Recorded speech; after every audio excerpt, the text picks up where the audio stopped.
Week 14 of the NFL kicks off from Detroit at 8:15 Eastern Time as the Lions will be hosting the Cowboys. And this just in, Lions wide receiver Amon-Ra St. Brown is active for tonight's game after missing practice all week due to a sprained ankle that he suffered during the first half of the game on Thanksgiving. Dallas will be without defensive end, though, Jadeveon Clowney. For a second straight day, neither Cardinals wide receiver Marvin Harrison Jr. nor Greg Dortch practiced today. No practice today for Ravens quarterback Lamar Jackson. Eagles defensive tackle Jalen Carter is out for Monday night's game against the Chargers after undergoing a procedure this past Monday on both his shoulders. The Chargers are listing quarterback Justin Herbert as a limited participant in today's practice. In college football, ESPN reports that Billy Napier is finalizing a 5-year deal to become the next head coach at James Madison. NBA Bucks star Giannis Antetokounmpo will miss 2 to 4 weeks because of a calf strain. I'm Monty Bolaños.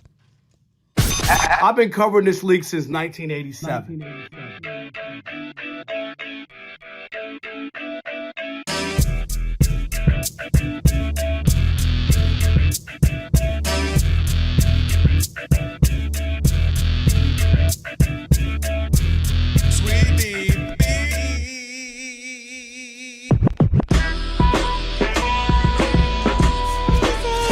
Can this sports writer and this sports fan share a radio show without driving each other crazy? Now, live from the Fox Sports Radio studios, here's Fox Sports Radio's Odd Couple, Rob Parker and Kelvin Washington. Password. Ack, a dack, a ack. Enter, brother. Enter, brother. That's right. You now have access to the Odd Couple. Kelvin Washington, my man, Martin Weiss, in for Rob. Rob, actually, Martin, I believe, might be the downfall to the Lions since he went to Detroit to watch this game versus the Cowboys. I had hope, Martin, until I realized Rob is going to be there. Now I just threw all hope out the window. Well, it depends. Who did he pick? Because if he picked the Lions, we're in great shape. You're in great shape if that's the case. That's a great point, man. We got a big show lined up for you on this TV theme song Thursday. Don't forget to check in with your boys, 877-99 on Fox, 877-99 on Fox. That's the number to reach us. Also, you can tweet us, KW Live for myself, Martin Weiss for Martin, and Odd Couple FSR. You can listen live on foxsportsradio.com and also the iHeartRadio app. And coming up, man, I'll tell you what, we got Sean Merriman going to be joining us, former NFL All-Pro, founder of Lights Out Extreme Fighting. He's got a big tournament, as he always does. We'll get into that. Also, some football headlines with him. And also, Tim Brando, Fox Sports broadcaster, is going to join us next hour as well. We'll do Shop Talk. We got something lined up. Bree has something lined up for you there, so looking forward to it. And a whole lot of NBA conversations, and also, again, Thursday Night Football on tap as well. Let me bring in, again, you just heard him, co-host Martin Weiss. What's up, brother? Doing well, man. How are you? Sean Merriman on the short list of biggest humans I've ever been in the same room with. And I've been in the same room with a lot of folk. You might have been in the same room because, you being spending so much time in Michigan with the person I'm going to name. Everyone always says Shaq. I'll say, yeah, he's up there. At his peak biggest, because he done slimmed down now, Rick Mahorn. Oh, yes. It's just and Sean Merriman doesn't have the height of these guys. Yeah. But when I'm saying big, I don't mean fat either. I just mean like this amount of space that they take up in a room. No, that's 100%. My man Sean has no neck. It's just swole. He's a big, strong dude for sure. We'll talk to him in a little bit. Let's welcome in the crew. We have Bree, who is in for Rob G. Give it up for Bree. She'll be producing the show throughout the day, helping us out. And we have, of course, Monty Bolaños on the update. Monty. Hello. And we have Miss Mary Mack on the ones and twos. Mary, why you bugging? So we got everything lined up, folks. We got a great show lined up. Let's jump in here.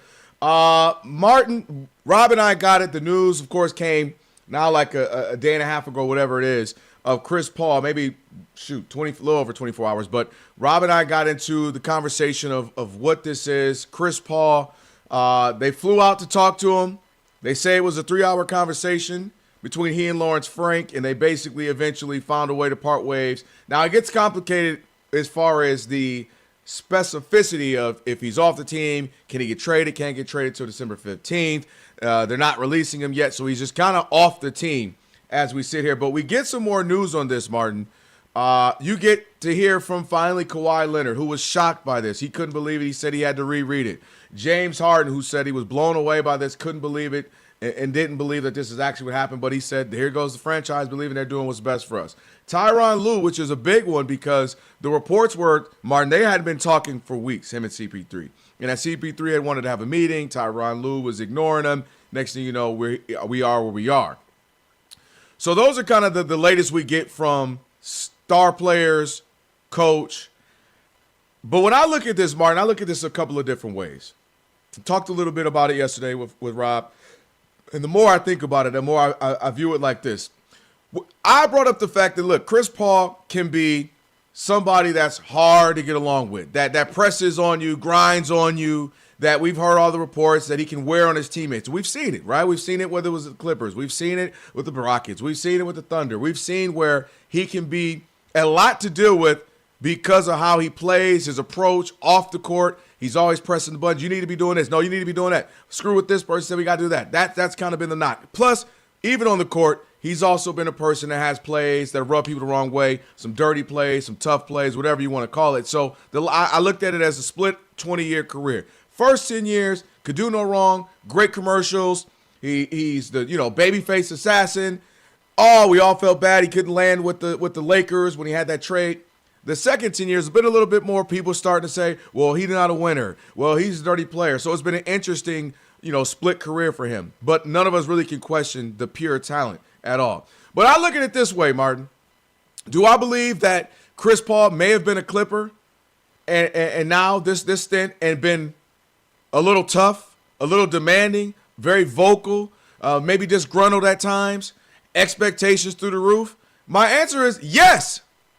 Could that have rubbed his teammates, the organization, coaches, president of basketball the wrong way? Yes. But you know what I say? If you're a record label and you bring in Kanye West, you know you're going to get some crazy stunts. You know you're going to have to put out some fires. Everybody has that certain family member. All right, we love them. We bring them to the party, but Uncle Joe might get a little crazy, but that's family. And I say that to say the Clippers, he was literally a Clipper and maybe your biggest Clipper of all time. You know who he is. You know how he left. You know some of the issues with him and Blake, and I'm sure they patched things up, but you know who this guy is. You know the reputation. I'm not in the NBA. You're not in the NBA, and we've heard he's demanding. He's hard. He wants to win. He's a lot in the locker room. Why are you now shocked? Why is this a surprise? Why did you okay the farewell tour? Why did you bring it in to finish as a Clipper, who arguably your greatest Clipper, could be your first jersey up in the Intuit Dome, could maybe be the first Clipper with a statue at the Intuit Dome area in Inglewood? So I'm more shocked that, yes, I do believe he might have been tough, might have had expectations, but this has been him. Why are we shocked? Why is this a surprise? And how did we land here where now it's ending ugly?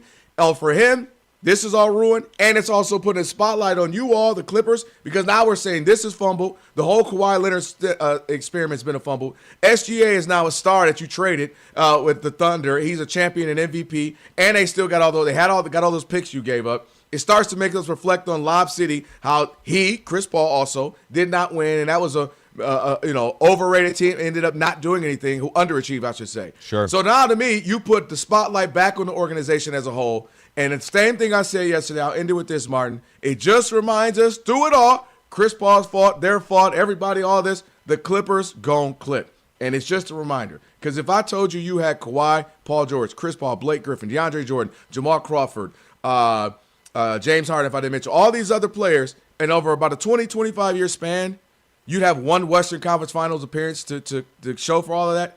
That is just absolutely unacceptable. See, I'm going at it actually from a different way. I think this has a lot more to say about and do about Chris Paul in this stage in his career than it does with the Clippers. And here's the reason why. The athletes are normally always the last person. The athlete is the last one to know he doesn't have it anymore. And I'm not saying that Chris Paul thinks he's still 25, but I think that Chris Paul, I think it came down like this. Because if the statement that Lawrence Frank made when they signed Chris Paul said, he's joining us in the reserve point guard role and is excited to fill whatever role T. Lue asks him to play. He wants to be a part of the group. We're fortunate to have him back, right?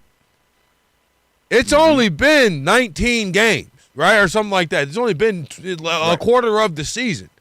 Now, I think what all happened was you get into this situation. You see Bradley Beal, he's out for the year. You see the record, the team's out for the year essentially, right? They're not competing for anything. In a season in which they expected to be able to compete.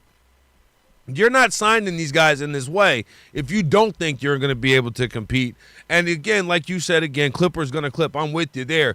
This is just throwing good money after bad, right, in terms of trying to reestablish or reinvigorate the Kawhi Leonard era, right? Even with adding James Harden, adding Chris Paul. The reality of this is, though, this to me seems, listen to the names that coach for the Clippers right now. Ty Lue, Jeff Van Gundy, Brian Shaw, Larry Drew. All four of those guys are guys that you know independently for knowing ball. Yep. What they didn't need is a fifth coach. And what they had right then is a fifth coach in Chris Paul. Because you're not competing on the floor, right? You're not being able to be competitive on the floor. And instead of being like a mentor-style guy to a lot of guys, I think he's actually in there pointing fingers and saying, we need to do this, we need to do that. This is why we're losing, instead of like, and I'm not knocking him. I prefer players that want to win. Let me be clear. However, if you were on a team, for example, like in the NFL, if you were on the Tennessee Titans today, right, and you're on the offense, and you're saying the reason why this team is only has 1 win on the year, 2 wins on the year is because we're starting Cam Ward. Well, that's the plan, pal. That's just what the situation is. That's what we're going to do here. And if you can't get on board, then we're going to have to send you home. That's how this feels to me. And I get like the Clippers are absolutely horrible right now. I get CP3, Hall of Fame level player. Maybe he goes in as a Clipper, most likely goes in as a Clipper, right? Maybe a Hornet, depending on how he feels about all of it, right? But this is not a Disney movie, bro. You don't get to pick how this ends. The glorious moment when it all happens is after you're retired, when they call you back to the stadium, and then all Monty Bolaños and 39,000 of her closest friends will clap for you and cry for you and call you the greatest point guard that's never won. Right? That's the way it goes. You don't get to have this on December 4th. Like, I don't understand what Kobe ruined all of this for everybody. Draymond said it to Paul Pierce. You're not Kobe, bro. You don't get your farewell tour. You don't get your farewell tour. And the reason why, Kelvin, I'll kick it back after this. Yep. The reason why Kobe got that farewell tour, God bless the dead. And I'm not knocking Kobe in any way. It's because he stayed with the Lakers the whole time. Okay? It's because he stayed with the Lakers the whole time. That's why he was able to get that tour in that way. That's why Derek Jeter got his, because he stayed with the Yankees the whole time. So they had equity built up in those organizations. Those organizations were incentivized to make sure this ends in the right way. CP3 had some equity built up in the Clippers, but I think we all can say that this version of the Clippers is more nationally recognized. You know what I'm saying? Like with Ballmer and the arena and just the innovations they have on the player side of things. The Clippers are not the laughingstock that they were of the Donald Sterling era that Chris Paul pulled them out of. So I get that, but they've taken a step above that, and to me, this would be like if Russell Westbrook signed with the Thunder and was expecting a farewell tour. It's like, buddy, we've moved on from you. We have no problem celebrating you, but we've moved on from you as a major part of this team. The only thing is, you said, if going back to what you just said there, Russell Westbrook, the difference is the Thunder would have brought him in. The Clippers brought him in. And so my whole thing is, there's no shock that he would want to be the fifth coach. He's been coaching since he got in the league. Chris Paul been driving people crazy, being an extra coach, changing game plan, on people's heads. So again, to me, I can't be shocked when, like Chris Rock always said, the Scorpion and the Frog. The Scorpion is going to be the Scorpion. Exactly. Chris Rock said, talking about Siegfried and Freud, and he's, the whole tiger thing, the tiger guy. He said, that tiger go crazy, that tiger went tiger. Right. That's what a tiger is going to do. Right. And so Chris Paul, and I understand I'm sure he's heavy on them. I'm sure, dude, we're already going through injuries. We already are terrible. Fans aren't happy. We were trying to become really good. Maybe we made some bad deals. The last thing any of us want, you, me, Bree, Monty, when you know you're down bad, when you know you made mistakes, it's somebody on your neck telling you, oh, look at Jack. Why you do that? Can't believe you did that. Well, also, nobody wants that. Kelvin, he thinks he can contribute, and he's probably not wrong. Right, he's not wrong in the aggregate, in the short term, like in today. Yeah. Could I play today? Absolutely. I will make this team better today if I'm on the floor. However, that's not the plans of what the organization was, because you wasn't signed to be that. And everybody's got to play a role. And I think that's what the biggest problem is. That's why I say, like, those other organizations, look, like Derek Jeter wasn't the best Yankee when he was on his retirement tour. Mm-hmm. Everybody was okay with what was going on, and if you weren't okay with what was going on, you weren't going to speak against Derek Jeter. Right. And well, also to your just to your equity point, Derek Jeter had what? 4 rings minimum, 5 maybe? Right. 5, I think it is. So and Kobe is 5 as well. So there is that equity of what not only just I've been with the one team, I got a bunch of rings with the teams. And so it makes you have that like, ooh, what we going to do? He means so much to the organization, to the city, to the community. And so Chris Paul, as you mentioned, had lost that. But this gets interesting, man. 877-99 on Fox. Maybe grabbing some calls on this.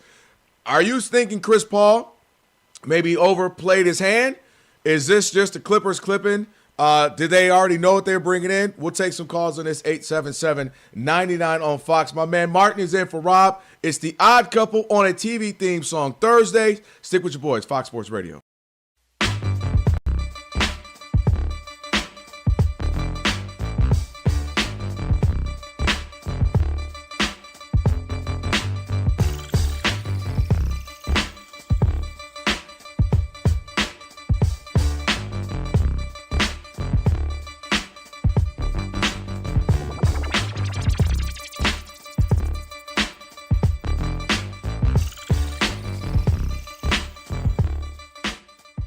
But, Rob G., one thing I didn't love last night was LeBron James staying in the blowout. Well, the reason why he was on the bench when Bronny got posted up and Dillon Brooks missed that shot is because right before that, like 30 seconds before that, LeBron James hit a deep three-pointer to cut the lead from 25 to 22. Close. In the last 6 minutes of the game, and promptly subbed himself out. The reason being is because he hit that 10-point mark for the 1,297th straight time in the NBA. And Rob Parker texted me as soon as he did that. We got a new stat pad for him. That's right. And his name is LeBron James. Because that's where we are. Kelvin, I know you're going to come up with some LeBron has earned the right to do whatever he wants story or excuse. Just embarrassing. LeBron, it's not going to change people's opinion that you're better than Michael Jordan because you have this meaningless streak. I'm sorry. You had a horrible shooting night. It was a bad night at the office. It's okay. Don't do this, make a mockery and a blowout. Imagine if he slipped on a wet spot and hurt himself or twisted something. Mm-hmm. People would say, what is he doing in the game in a blowout? I'll tell you what I'm doing in this game. I'm going to get 10 points. Okay, go ahead. I'm ready. No, go ahead. I mean, no, to me, it makes it just it's ridiculous. This is a two-parter for me. One, and y'all know how I am about LeBron. I wish he had sometimes the people in his group would tell him in the group chat, that ain't it. The passive-aggressive, the random tweets in the middle of the night, you lost by 30. I thought I was the watch king. Bruh, put the phone down. This is another one. This is the stupidest stat that nobody remembers. This is not a home run stat. This ain't a season with a triple-double. Nobody remembers. I don't know.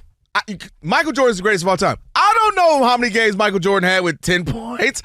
All I know is Michael Jordan was Michael Jordan. I know he was an MVP and a defensive MVP. I know he has 6 in all the finals. I know he's been, multiple All-Stars and all NBA.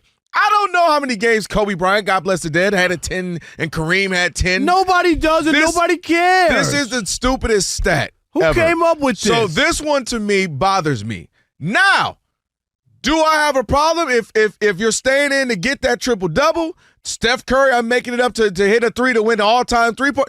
I have no problem with that. When you're going for stats that are impressive, stats are like, wow, all-time stats. Michael Strahan trying to get the sack and Brett Favre, saw him coming and kind of those are legendary stats. We all know the numbers. We all know those. 10-point game is, come on, Brian. 10, not 20. 20 is, that's impressive. 20, okay, a couple, however many games it's been with 20 points. 10 is that. So this, to me, is a two-parter for me. This individual stat is ridiculous. If it happened in a natural flow, but you're in a blowout. You're in a blowout and you're 20. At the end of the game, and you're 23. It doesn't make sense. Like, the coach has to say, LeBron, what are you doing out there? If he was chasing the all-time scoring, he's earned that. Steph Curry chasing some three-point in a blowout. I don't care. You've earned that. Tim Duncan, if you get this block in a meaningless, you're going for a block, to remember when David Robinson scored 72, 73 points in a game because they were like, he's got a chance to win the scoring title? I'm cool with that. It's the last game of the season. Your team kept feeding you. He scored like 72, 73, whatever it was. You know what? You remember who was it, Rob G., the woman at UConn who was in a full body cast? She needed to score 2 more points. She was hurt. Who was? I remember that too. And they put her out there. She was She couldn't even run the court to score. She had to score 2 more points. She was injured. I swear, if I was the coach, I would have had all 5 of my players standing around her and say, I don't care what anybody else is doing. She is not going to get a basket. Because she was injured. Yeah, no. And she couldn't play. No, you listen. We ain't going to let you have that. No, you ain't getting that record on us. You know what I mean? We're going full boxing 1. Is that seriously? Full body casket boxing, cast boxing 1 on this right now. I remember that. I was like, that's just but my point seriously is I don't mind when there's a great set. Let's say Russell Westbrook needed another rebound to get a triple-double that would have him 80 triple-doubles, something crazy. I'd be like, that's dope. Triple-doubles, we value that. We value three-point records. We value assist records. We value steals and block records. That I have no problem with. These guys who have played that long, they've earned that to get these all-time great records. Not a single human being on earth has ever referenced the 10-point-in-a-row record.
Radio, it's the Odd Couple.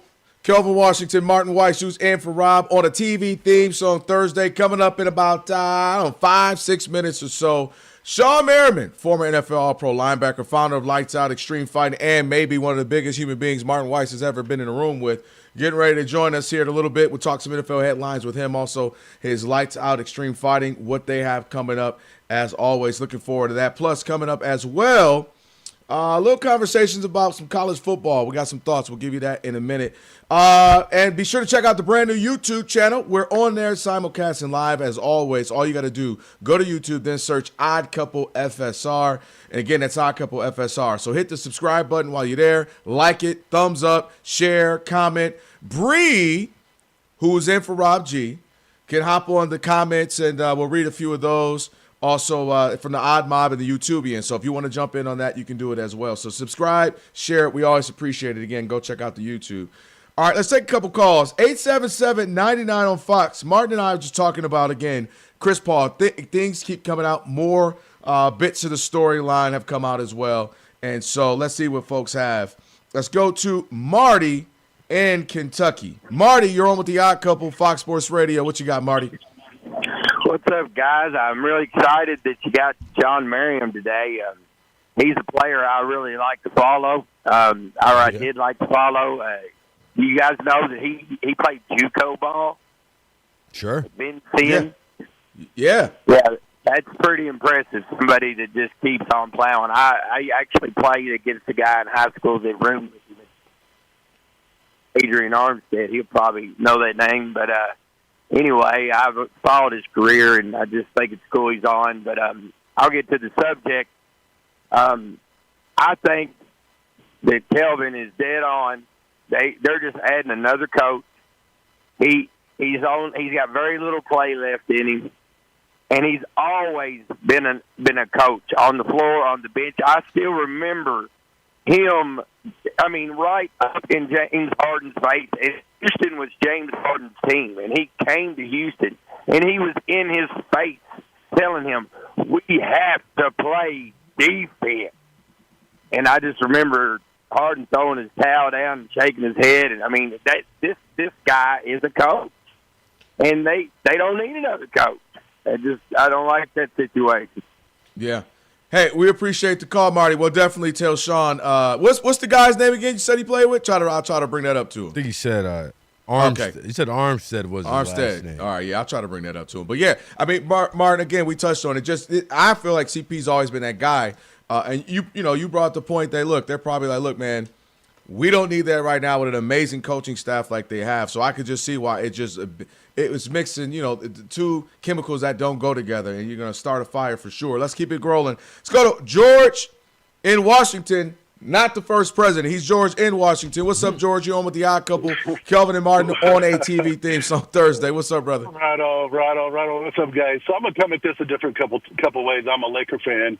If I could, disinter David Stern and give him a kiss for rescinding that trade with Chris Paul to the Lakers, I would do it, because I think he realized that someone like Chris Paul going to the golden child of the NBA wasn't a good fit, regardless of the fact that he was running the team down in New Orleans because there was no owner. Second of all, Chris Paul is not the best guard. It's not won a championship. I can think of Jason Kidd, Allen Iverson, Stockton, Kevin Johnson. I've watched a lot of Clipper games when there was Lob City. Blake Griffin is probably the best Clipper ever. Okay, I know Chris Paul made him look good, but if you talk about just pure talent, so I'm going to go, yes, it's the Clippers just clipping. The best coach they've ever had, they've had in the last 20 years, is Vinny Del Negro, and they let him go after a season and a half. He did more things with that team to bring them out of where they had been in the funk, and I never understood why they did it. And all they're doing now is they're getting James Harden and Kawhi Leonard, and they brought in this old center. John Collins is a good pickup, but Chris Paul is not as good as, his stats and everything are good, but I've seen him on the floor, and just like the last caller said, he's on everybody else's business when he is, his turnover rate on a lot of games is terrible. His three-point shot was never, he'd hit big shots. He has that great mid-range, that turnaround fadeaway at the corner, but I don't, and I totally agree that, he probably tried to be that second or third coach, and they told him we're not gonna do it. And see you later. And they can't trade him right now. They're really hard. No, they can't trade him till December 15th. George, hey, thank you for the call. I'm gonna disagree with George there. I still think the greatest Clipper. Now, maybe I'm missing somebody in, the 70s or 80s I can't think of, but to me it's Chris Paul. And it's Blake Griffin was really good, but it's Chris Paul. He absolutely turned that thing around. Go ahead. Monty and I actually had this debate on Saturday, and I said I agreed with the caller. I said that Blake Griffin was the better, well-known and more loved Clipper. I don't disagree with that. If you're saying more likable, but see, you know what? No, we're not about to do that. What we're not about to do is not act like Chris Paul was not a darling of the league for the first little bit. He was Chris Paul, was Cliff Paul with the commercials. He was the MVP 7 years. He finished in the top whatever in the MVP race. I ain't doing that with you. I'm not taking any of that away from him. If you ask me, though, who is the most recognizable, when I think of the Clippers, who's the first player I think of, is Blake Griffin. I don't think that's far-fetched. And then quite honestly, it's Kawhi Leonard. Oh, well, then that's terrible. But it's more Kawhi because of the expectations and absences. So Kawhi, did they sign him? Kawhi, did they bring him in? No, I do have to say this before we kick to Monty. Yeah. To your point of Kawhi, did we sign him? The caller made a good point that I had forgotten about. They played together in Houston, James Harden and Chris Paul. And after they split in 2020, I went and looked it up. The reporting at the time for a friend of the show, Vinny Goodwill, said there was no respect at all between Chris Paul and James Harden. No, and then they were like, you know who we should bring in? Chris Paul. Right. According to ESPN's Tim McMahon, one of Paul's biggest beef with Harden, this is back in 2020, was his lack of interest in participating in the Rockets' offense, didn't have the ball, and sometimes barely stepping over half court. Basically, they argued over playing style. So it seems to me probably still a lot of arguments over playing style. The difference is your playing style at this point in time is sitting on the bench. Chris James went from 55 2 weeks ago. Yeah, no, he's James still playing. He played well for them over the last year and a half for sure. But that was my whole part. My whole point, Martin, was didn't we see that coming? All right, on the other side of Trendy, we got Sean Merriman. We'll talk to him in a minute. Right now, Monty Bolaños. Monty. Say that again. Bolaños. Say it one more time. I don't think you did. But it's all right. Mary Matt, get that recorded. Monty Bolaños, how do you feel day two of this, day and a half? I feel the exact same way I felt yesterday. Also, you are wrong. The greatest Clipper is Blake Griffin because he put us on the map. He made us cool. He made Chris Paul come to LA and other free agents or whatnot. He was the one who made the Clippers cool. He started it. He is the greatest Clipper. All right. Look at this. We started this. We did. We did. I think it has nothing to do with skill. Far-fetched. You know what I'm saying? It's not about skill, but you know what I mean? Like what he did. I don't think that's crazy. I think Chris was just the engine of that team. So, I get what you're saying. Do not disagree with that. Lob City does not happen without Chris Paul, 100%. And that was like some of the best times. But Blake Griffin is what did that. Him, and I know it was by luck because he was the number one pick because we sucked. Right. But yeah, like he is the one that made us cool when we weren't. You know what I mean? So that's why I think he's the greatest Clipper. But obviously, not by skill. You could argue it's Kawhi Leonard. Anywho, all right, guys, let's check in on the NBA. The Warriors are playing without Steph Curry and without Jimmy Butler, and it shows. The 76ers are up on the Warriors 27-10 late in the first quarter. The Wizards are hanging in there with the Celtics at home. Boston is up 25-23 late in the first quarter as well. By the way, Bucks star Giannis Antetokounmpo, he's going to miss 2 to 4 weeks because of a calf strain. A couple of scores here in men's college hoops because there's a lot going on. Right? What am I looking at? Division 1. Don't give me Division 1. Can I see top 25? Sorry, guys. I was going to give I've been there, girl. You know what I'm saying? I was like, why am I getting the score?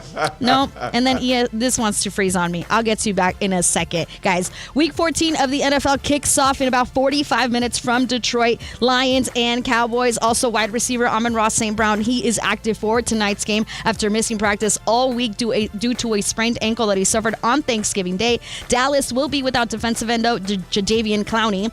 A couple of players that didn't practice today: Ravens quarterback Lamar Jackson, Cardinals wide receiver Marvin Harrison Jr., and Greg Dortch. Also, Eagles defensive tackle Jalen Carter. He is out for Monday night's game against the Chargers after undergoing a procedure this past Monday on both of his shoulders. Chargers are listing quarterback Justin Herbert as a limited participant in today's practice. And then in the NHL, the Bruins right now are up on the Blues 2-0 late in the first period, just like the Rangers and the Senators, where New York is up 2-0 as well. And I'm never going to get to you on these scores because my computer froze. So just ignore me. Listen. No, it's fine. You got hours, Monty. You got hours. I do. Don't You're worry right. about it. I just it's frozen. So there's college hoops, and I'll get back to you in an hour on that.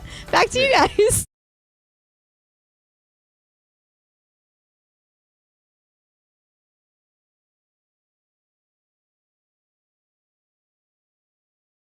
Founder of Lights Out Extreme Fighting, who they've got an event going on. It's going to be happening in Long Beach, and doors are going to open at 5:30. It is on the 6th is this Saturday. This Saturday, make sure you check that out. We'll have him talk a little bit more about it towards the end of this. Sean, what's up, brother? Always good chatting it up, man. How you doing? Yo, what's up, my man? How you doing? Doing great. Hey, what was his name, Martin, the guy? Do you remember? Armstead? Like Alvin Armstead or something Armstead. Apparently he was a roommate or a teammate of yours. We had a caller that was excited to talk to you. Said he used to you played with a buddy of his at a JUCO. Oh, at a JUCO? Oh, his buddy at a JUCO.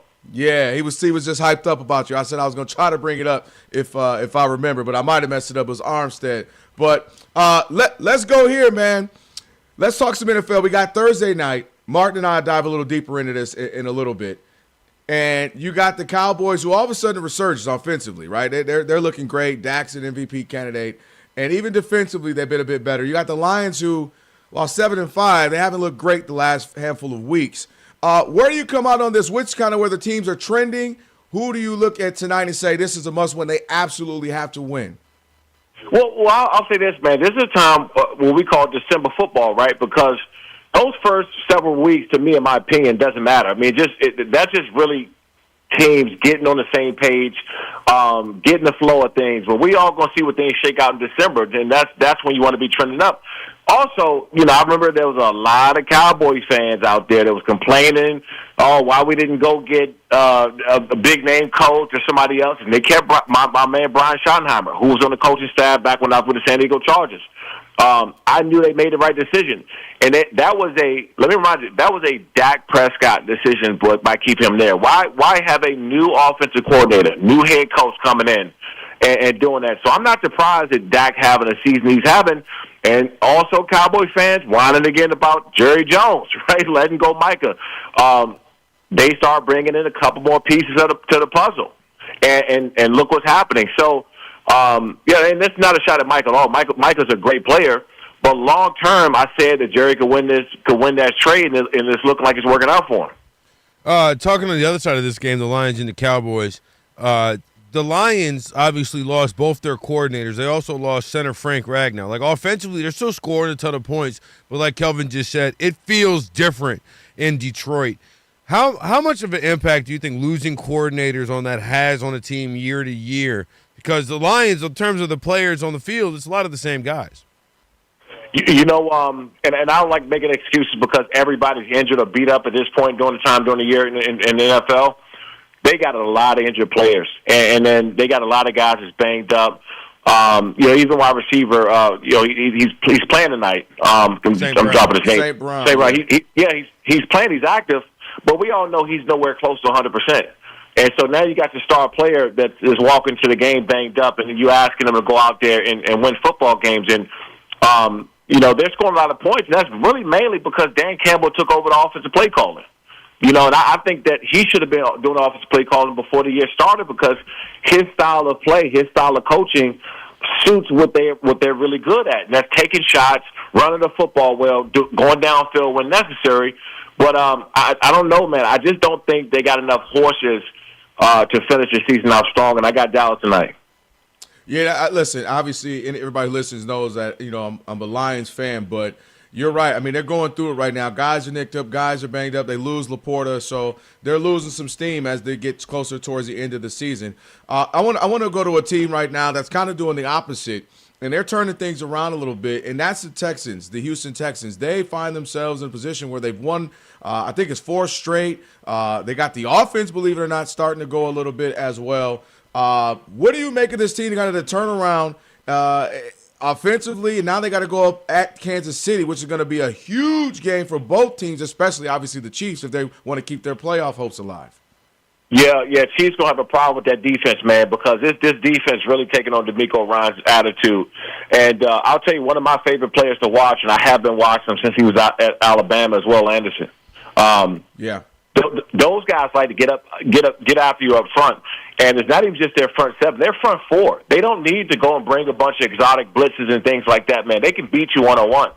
And the worst time to play teams is when they're winning 3-4 games in a row and they're trending up in December and as they go into the playoffs and they get healthy. But this team, man, is taking on DeMeco Ryans' attitude, and I would not be surprised if they're a problem for many teams down the stretch. Now you talked about a minute ago. This is at this time of the year. This is when teams are all kind of figuring it out, getting ready for the stretch run. On the Odd Couple here, Martin Weiss filling in for Rob Parker, Kelvin Washington, Sean Merriman on the phone. With the three kings of the AFC the last few years, the Chiefs, the Ravens, the Bills, all kind of reading the same book right now in terms of early season struggles. Not necessarily in the leader in their division at this time of the year. Which one of those three, if you had to pick one, do you expect to turn it around or turn it on as the end of this year approaches? I would say the Bills, man, because they're off a couple plays here and there. The Ravens, they just don't look like the same Ravens we've seen the last couple of years. And yeah, I know that Lamar had that hamstring, and I think he missed practice again today. So even if he plays, he's not going to be 100% because the problem is that hamstring, you don't know how good it is until you get out there and fully test it, right? Like you can go out there and jog around in the warm-ups, you feel good until somebody's chasing you got to open up a full stride and then that thing goes again. And so, you know, they're going to have a problem, but they just have too many missing pieces. The Bills, you know, you can look at a series or two during the game like, man, if he just, you know, caught this ball, if he made this tackle, they probably won that game. The Ravens just aren't playing that good this year, all the way around. So I think the Bills, if you talk about anybody that got a real shot at turning around and getting into the postseason and figuring it out then, it's going to be the Bills. All right, man, we got to talk about it. Let's talk about Lights Out 29 is going to be on the 6th this Saturday. You got a great card. Tell us what we can expect for those who are going to be in Long Beach out here in Southern California who can make it out. Yeah, man, if you're in SoCal this Saturday, doors open, I think it's at 4:30. We got a stacked card, 16 fights right now on the mix. And also, we just launched our partnership with ESPN, Latin America, man. So all Latin American countries be airing, Lights Out Extreme Fight now. And also, if you want to watch it here in the States, Lights Out Sports TV. Make sure you download Lights Out Sports TV on every smart TV, iOS and Android, completely free. But we got a stacked card. But also, if you're in SoCal, want to come to the fight, lightsoutxf.com. Make sure you go to lightsoutxf.com. We will be packed up for this one, man. So make sure you get your tickets online. Hey, no doubt, man. A lot of respect to you. That's what one of the things the caller said, too. He was saying just all that you've done, even after your NFL career. So, you know you're always friend of the show, man. We appreciate you, Sean, as always, brother. Thank you so much. Good luck with everything. Appreciate y'all, man. No doubt, Sean Merriman. Go ahead and give him a follow right there. All right, coming back, man. Martin believes a big-time program shouldn't be in the college football playoffs. We'll let him explain. It's the Odd Couple, Fox Sports Radio.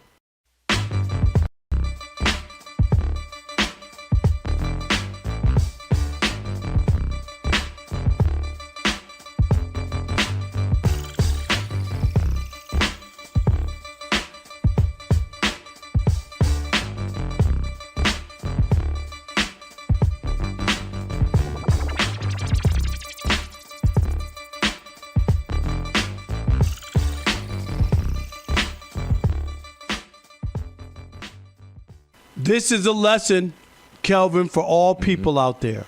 You got to know where you fit in. Chris Paul still thinks he's that dynamic guard from 10 years ago and everybody wanted his services and they were going to win a championship. And when they were up 2-0 against the Suns in the NBA Finals, he's a top 3 point guard. Remember all that? Yeah. I hate to break it to you, Chris Paul. You ain't that anymore. And when you're not good enough as a player, you can't be a jerk. That's what he was. Kelvin, I've been covering the league since 1987. When I talk to a lot of people around the league, this is his MO, right? Mm-hmm. Calling people out, rubbing people the wrong way, telling players, I'll get you up out of here like he's the GM, just all that. Yep. it comes as no surprise when you're averaging 2 points and you're not playing. Nobody wants you to be a squeaky wheel. It doesn't mean that anything he said about the team and the players, that they had an awful season. He's not the messenger. He's not the guy to deliver that message.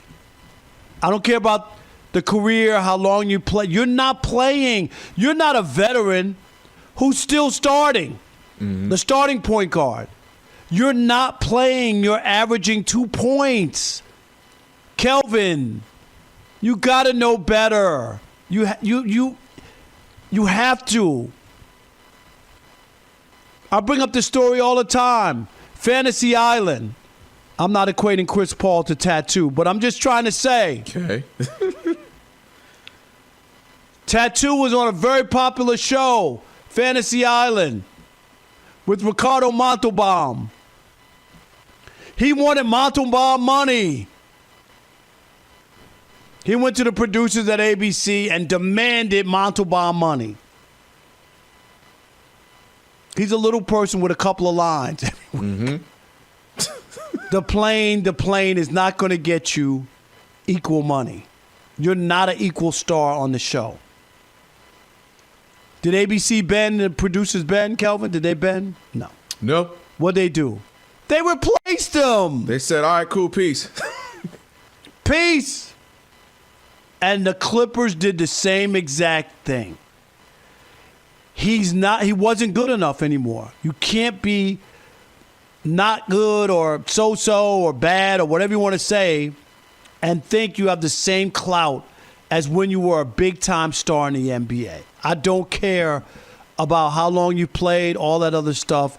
There's a way of going about it. There's a way of being a player's coach, dealing with young players, passing along. Do you know what I mean? Not to be a distraction.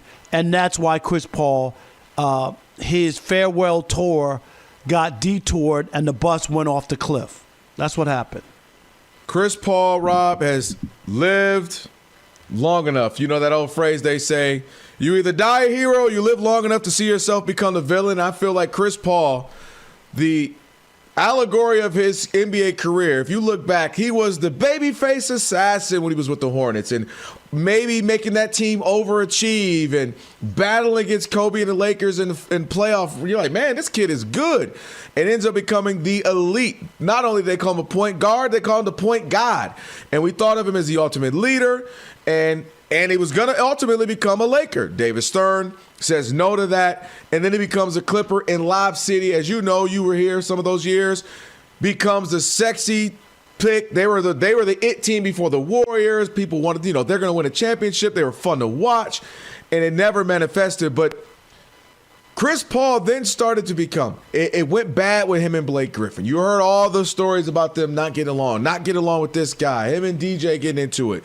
And then you hear about him and Doc getting into it. Then he goes to other teams, and the teams are good because he's a very good player, one of the all-time greats, and they always overachieved. You kind of thought, oh, okay, the Rockets' house is going to work with him and Russell Westbrook. It worked. He didn't get hurt. They might have went to the finals.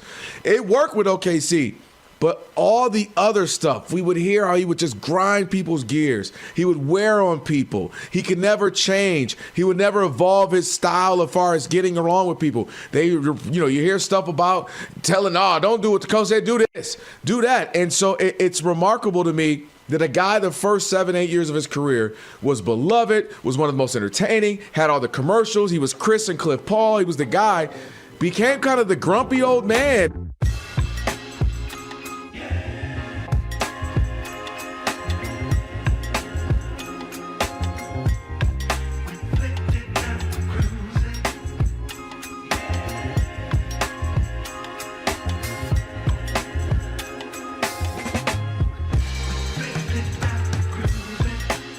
Sports Radio, Odd Couple, Kelvin Washington, Martin Weiss in for Rob. Rob is in Detroit, getting ready to get up for this Thursday Night Football. We got that game coming up in, maybe about 30 minutes or so. We'll continue to obviously keep you updated on that when that gets rolling. And shout out to Sean Merriman, just joined us, former NFL All-Pro linebacker, founder of Lights Out Extreme Fighting. He's got a big fight going on, so check him out on Sean Merriman on X. Keep up with all the great stuff that he's doing as well. Real quick, Martin, Mary, Monty, Bree, everybody. You're playing a Charlie Brown Christmas. Charlie Brown. Everybody loves the Charlie Brown Christmas. Any Christmas your jam? Like that's just like for me. Home Alone is one of those. Like I gotta watch. It's holiday season. Christmas. Home Alone is gonna be burned. It's gonna be burned. Played a lot in my house. We're gonna get a lot of that going on in the Washington house. So Home Alone is one of those for me. What about y'all? Yesterday I put on the Santa Claus with the with Tim Allen. It's a good one. Yeah, Tim Allen one. Yeah. How about this? 36 years old. Yesterday, finally good at. They spell it with an E because it's the clause in the contract. Hey,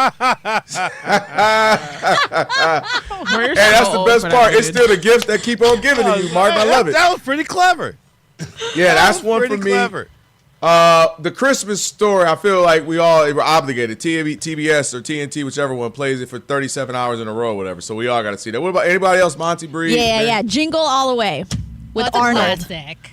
Yeah. Love that one. I did introduce my daughters to that like a year ago or so. That's a good one too. That's a sleeper. It was Sinbad, right? Sinbad's in that one. Yes. Yeah. It's so funny. It's about an action figure. Anybody else? And then It's a Wonderful Life for me. I know it's like really old, but I think that's a classic, and I feel like it's always. What? Stop! Really? No, I'm with you. Really? I'm with you. Wow. No, seriously, That's I'm with rude. you. Well, what are you talking about? That's like a historical movie. There's so Yeah, many. that's what I want to watch classic. during the holidays. Oh. Yeah, a historical movie. I will tell you this. It's a classic. A Christmas Carol got played yesterday. The 2009 Jim Carrey version. Never again. Okay. Oh yeah. I'll never too watch dark. it again. Too dark. A little It too wasn't that it was too dark. The whole thing, and I guess in 2009 this was probably cutting edge, but in 2025 I couldn't deal with it.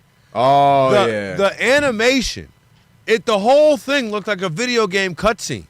Yeah, So I just that. wanted to keep pressing X to skip to get to the next task. I was like, I'll just have too much trouble. I was like, I can't do this. Yeah. Well, shoot. Happy holidays to everybody. All right, about Die Martin. We're gonna get to what you think Definitely. about Die Texas Hard in is just a a Christmas second. movie. Oh, Die Hard is a Christmas movie. Die I'm Hard is Team a Die Hard, Mary.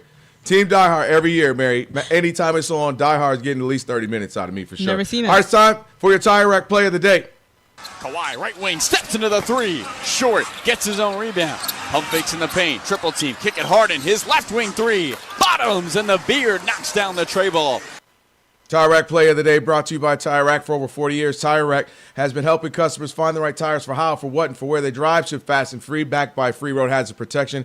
With convenient installation options like mobile tire installation. TireRack.com, the way tire buying should be. That was AM 570 there on the call. All right, Martin, Texas shouldn't be in the playoffs because of what? I am sick and tired of watching millionaires, like the highest paid employee in the state for most of these college football coaches, going on television and radio and newspapers and message boards and whatever and campaigning for how they have to be in this college football playoff. And it's honestly, all of it is shameful.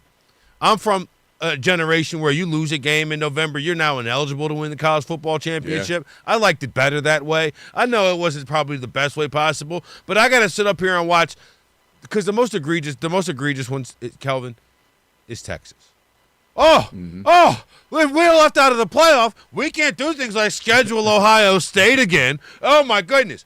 Texas should be out of the playoff, not because you lost to Ohio State, because you lost to Florida, who was ass, okay? Terrible. They fired their coach midway through the season, and you know where he landed? James Madison. He didn't even get another Power 5 job. Why? Because he was terrible. Florida was terrible this year, and the fact that they lost to them in every other single year of college football would invalidate them from being eligible to win a national championship. I understand why Sark's doing it. I get it. It's just shameful.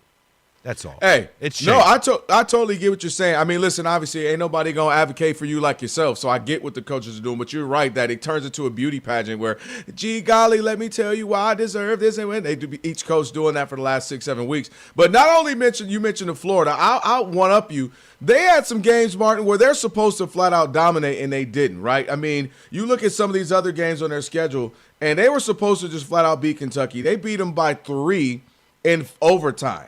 Right. It's 16-13. 16 points is all you're putting up. You look at some other games that they have against UTEP with Arch Manning, who was supposed to be that guy. You beat them 27-10. You're supposed to destroy them. They had a bad stretch. You beat Mississippi State by only a touchdown in overtime again. You had to go to overtime with them. So it's not just the Florida. I agree with you in there, but I add the fact that they just didn't look that dominant against teams they were supposed to dominate. You remember Manti Te'o, that Notre Dame team that got mollywopped? They had some close wins too, but you know what they had? No losses. No losses. Great point. So we'll see how it all shakes out this time next week. It's the Odd Couple, Fox Sports Radio. We are Fox Sports.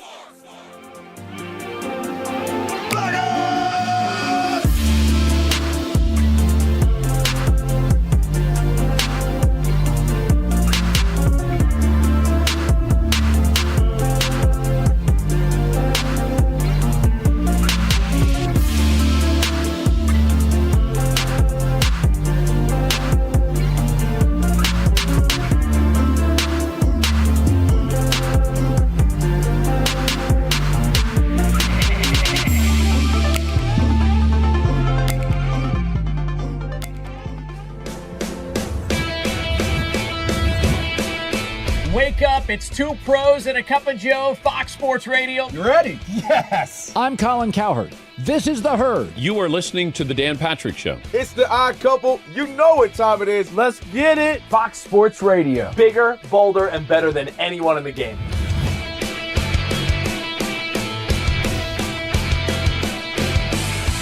Fox Sports Radio is the #1 sports audio network. Diverse, fun, entertaining, and driven by the big sports topics of the day. They had to bolster the offensive line, which they did. You finally said something right. Congratulations. That game was incredible. You are wrong. You could take that trash somewhere else.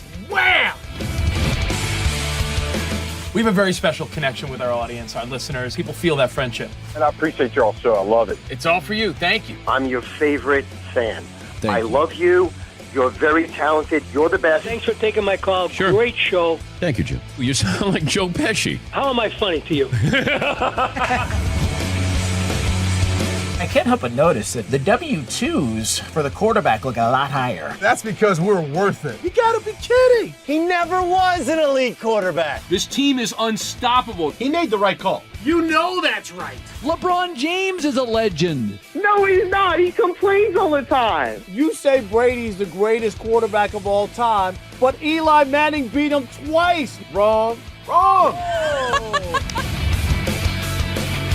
For 25 years, Fox Sports Radio has dominated the sports audio landscape with the biggest talent and the best programming available. We talk sports and we have fun doing it. We talk about life. Sports radio is where you go after the games are over, and then the discussion begins. If the Chiefs win. Sorry, Patrick Mahomes here. What do you mean by if the Chiefs win? It is live. It is unscripted. No other medium can touch that. And that's what makes it special. Yes.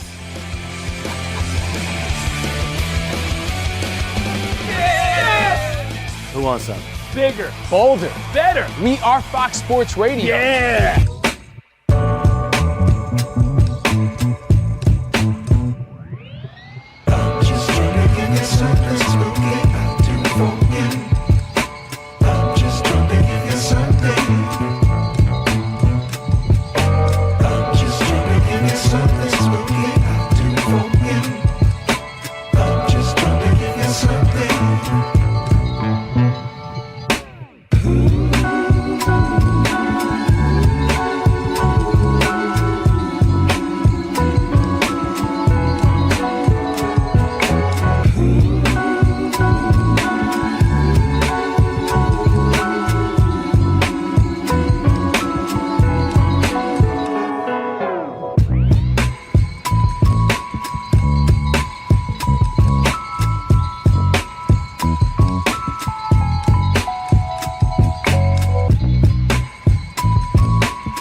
Night Football kicks off Week 14 of the NFL, and it all starts in about 15 minutes from Detroit as the Lions will be hosting the Cowboys. Lions wide receiver Amon-Ra St. Brown is active for tonight's game despite missing practice all week with a sprained ankle, but Dallas will be without defensive end Jadeveon Clowney. No practice today for Ravens quarterback Lamar Jackson, but the Commanders upgraded quarterback Jaden Daniels to a full participant at today's practice. In the NBA, Bucks star Giannis Antetokounmpo will miss 2 to 4 weeks because of a calf strain. Right now, the 76ers are leading the Warriors 56-34 at the half. Tyrese Maxey has 18 points. The Celtics lead the Wizards 54-48 late in the second quarter. Late in the first quarter, it's the Lakers who are playing without Luka Doncic up on the Raptors 24-17. In the NHL, the Rangers lead the Senators 2-1 after the first period. I'm Monty Bolaños.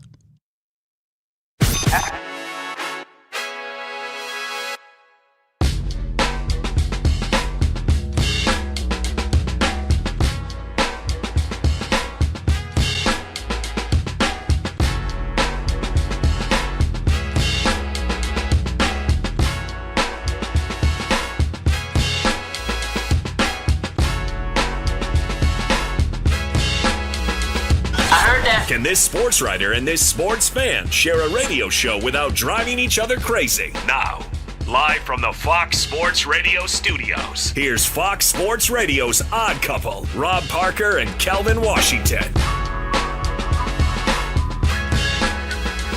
That's right. It is the Odd Couple on a TV theme song Thursday. Kelvin Washington, my man Martin Weiss is in for Rob. Rob is in Detroit as we get ready for some Thursday night football. You got the Cowboys in Detroit. Both teams obviously are trying to get this win as they keep their playoff hopes alive. Martin, you'll appreciate this. Couple of homies. Shout out to Clint Coley.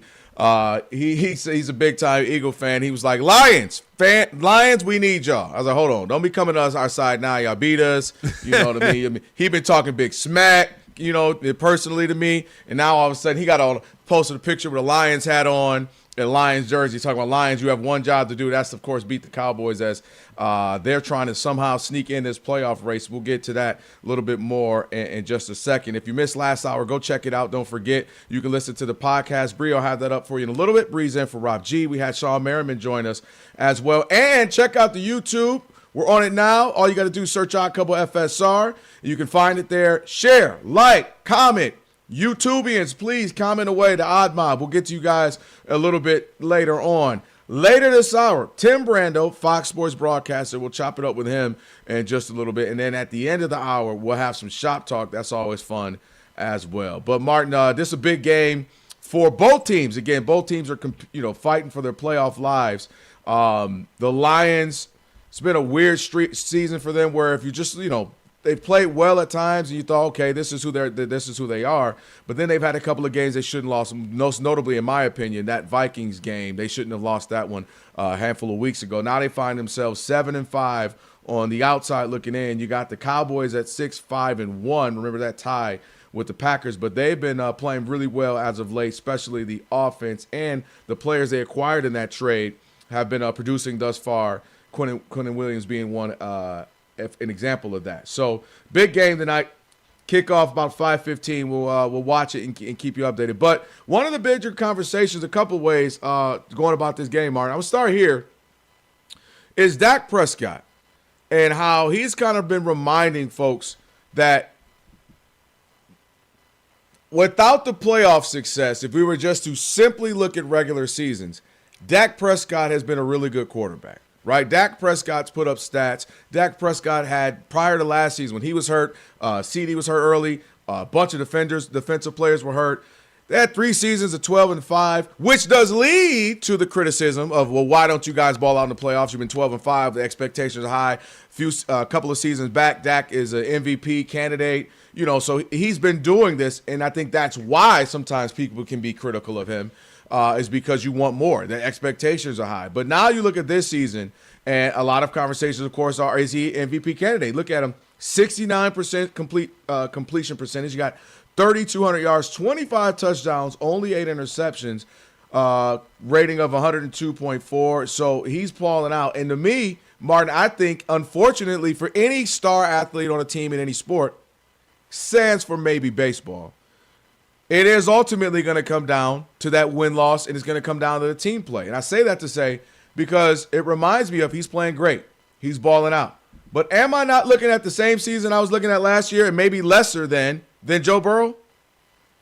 Ain't this the same, where Joe Burrow was balling out of control, but we were sitting here saying, man, but look at the team. Oh, man, look at the team. They're not winning enough. They only got this. Or look at they're barely 500. And almost 71% completion percentage.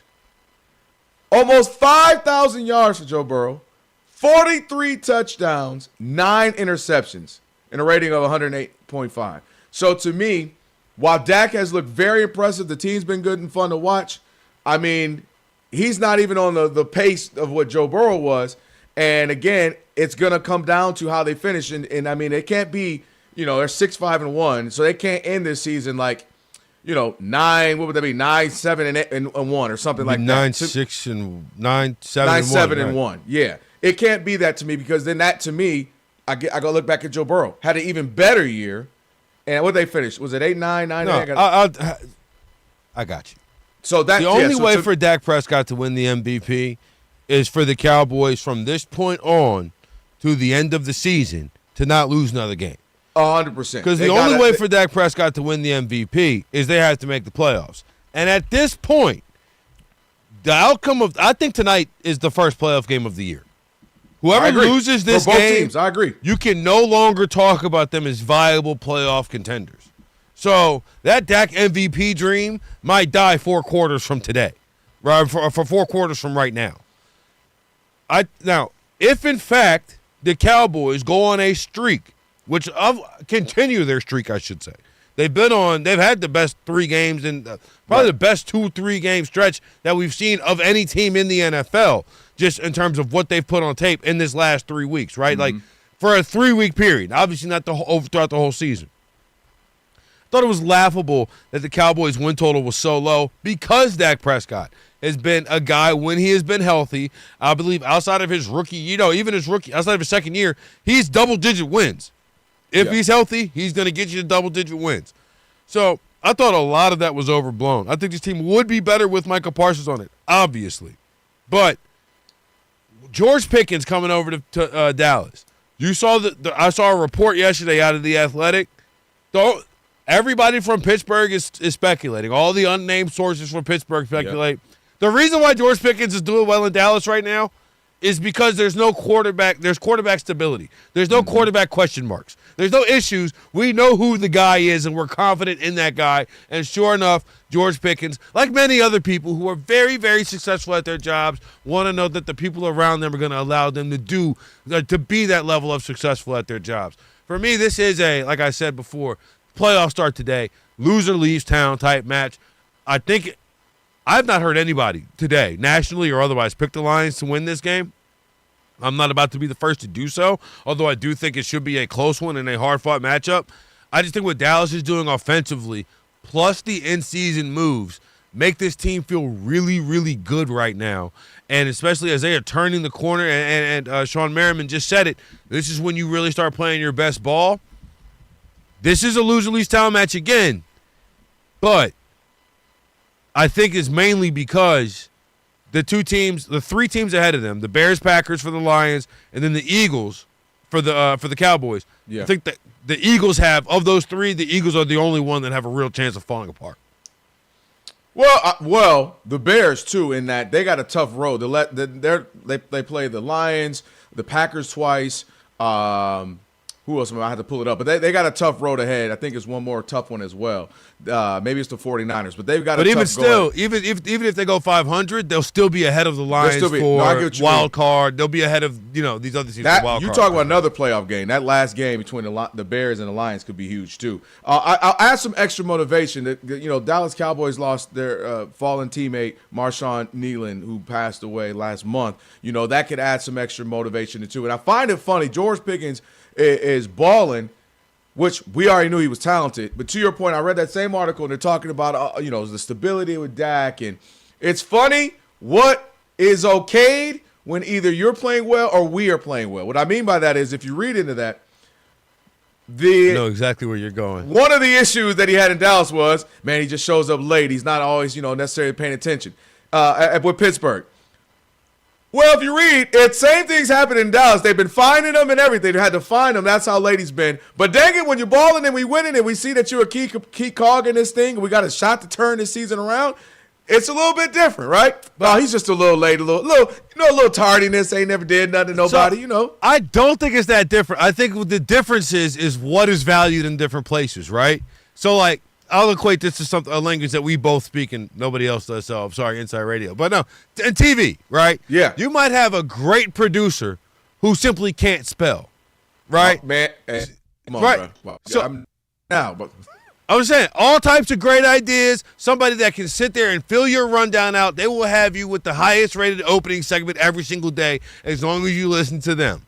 But you do not let them write a single thing that goes on to TV because they're going to spell 2 with 3 O's, right? You know what I'm saying? Like, you just don't do it because they can't spell. The typos don't work for them. They don't see it. Autocorrect is a fail. Do you fire that guy or girl? Or do you put that guy or girl in a position where they can do what they're best at and minimize the things that they're going to struggle with? I'm not saying that they never have to write anything. I'm just saying that somebody else is going to check up on it. So I'm not saying George Pickens is always on time. I'm saying that maybe we give George a 5-minute window. Maybe we give George a 5-minute window. Yeah. Maybe that's okay. But I tell you what, no, that's a great example. And listen, as somebody who reads a teleprompter every single day, brother, trust me, when they start doing certain things, if they don't put the dash in between U.S., they got me talking about us. I'm talking about us. It's supposed to be U.S. I'm like, today in the us. In the U.S. In the Us World Report. Yes. In the us period. So trust me, I know all about it. You ain't lying about that. But I still think instead of 6-5-1, if they were 1-5, 1-7 or something like that, or whatever it would be, then or 3-8 or whatever, we'd be sitting here like, man, George, if only he took it serious. If only he was locked in. He's got the talent. So but you're right. They know they're trying to win something. They don't want to waste the window of Dak and CD and all that. So if Brod's gonna miss, they talked about Martin. He might miss a few team buses. Might miss a few team buses. He might miss a bus or two. Hey, he's got Uber money. Right. He might miss a bus or two. I was cracking up when I read that. But so I see with the Cowboys. I'll go to the other side of this a little bit with the Lions. The thing that has been a little frustrating watching them, I start to feel like they're looking so big picture, they're forgetting the small things. And it's almost like you got to take care of this in order to get to that, right? The way they've handled some games, by they I mean Dan Campbell, but on down, they've handled it like, oh, we're 9-1. Don't worry about that game. And it's like, no, you're creating bad habits that could affect you later, ultimately affect you getting even in the playoffs, but let alone affect you in the playoffs. And we've talked about it. I think even you and I have talked about it. Rob and I have talked about it. Just because you usually do doesn't mean you have to. And their approach to, well, we won't punt here. We won't kick a field goal here. We'll go for it here. Or we'll screw the fact that we're on our own side of the ball. That's just not situational. And that, to me, Martin, has come back to possibly haunt them with a couple of games or a couple of moments here where they could have stolen a game or not given one away if they had played better contextualized football or situational football. And that does worry me, obviously, as a Lions fan, that let's say they sneak in, get in the postseason. Did you learn from San Francisco, or is this just what we do? This is just who we are. It's okay to evolve. It's okay to be situational. And that is one of the things that worries me. And I say this last point because I read a whole thing of Dan Campbell still mad about 2 years ago when they lost in Dallas. And the skipper play where he caught the lineman caught the pass, 2-point conversion, should have won the game. Then they did it again. Then they did it again. And they were talking about how that still haunts them. They're still mad about it, but that's who we are and blah, blah, blah. And I'm like, man, don't find yourself in another situation, because they had lost their season before that to Dallas in a weird kind of way. They thought they should have had it. I'm like, don't find yourself in a situation against an offensively good team like this where you're giving them extra possessions, you're giving them the ball, where you're leaving points on the field. That will drive me crazy if that is something I find that the Lions are doing today, Martin. So I would say this. I've decided I'm good with the going for it. There's only been one time, really, in the entirety of the Dan Campbell era that I was like, yo, you gotta chill. and that was the Eagles game. There was 16-9. It's like it's a one-score game, dude. Like, Oh, yeah. And you Both go 0 defenses for were playing 5 well, yeah. on fourth down. Like, you know what I mean? Like all right, Yep. we have pushed this to critical mass. But I do not have an issue with the Lions going for it. I game plan wise, game script, I'm good with everything Detroit does. I mean that wholeheartedly. Because I think the bigger issue in Detroit has been the issue the last 2 seasons. They have no depth because they're always hurt. And I get it that Yeah, people no, 100%. will point and say, everybody gets hurt in football, so on and so forth. I hear you, but also there's got to be something that you're doing fundamentally that is causing all of these cluster injuries, whether it's the way they're working. Something about that has to be fundamentally changed. And I think it's the same thing in San Francisco. I think it's these Boy, you took the words out my mouth. These teams that are built on being very physical and all of that. I get it, but I just think it takes you have to scale it back just a bit because you guys got to be ready on Sunday, Monday, and Thursday. And I think has been the biggest issue for the Lions across the board. They win in the playoffs last year if they are not starting 11 new players on defense.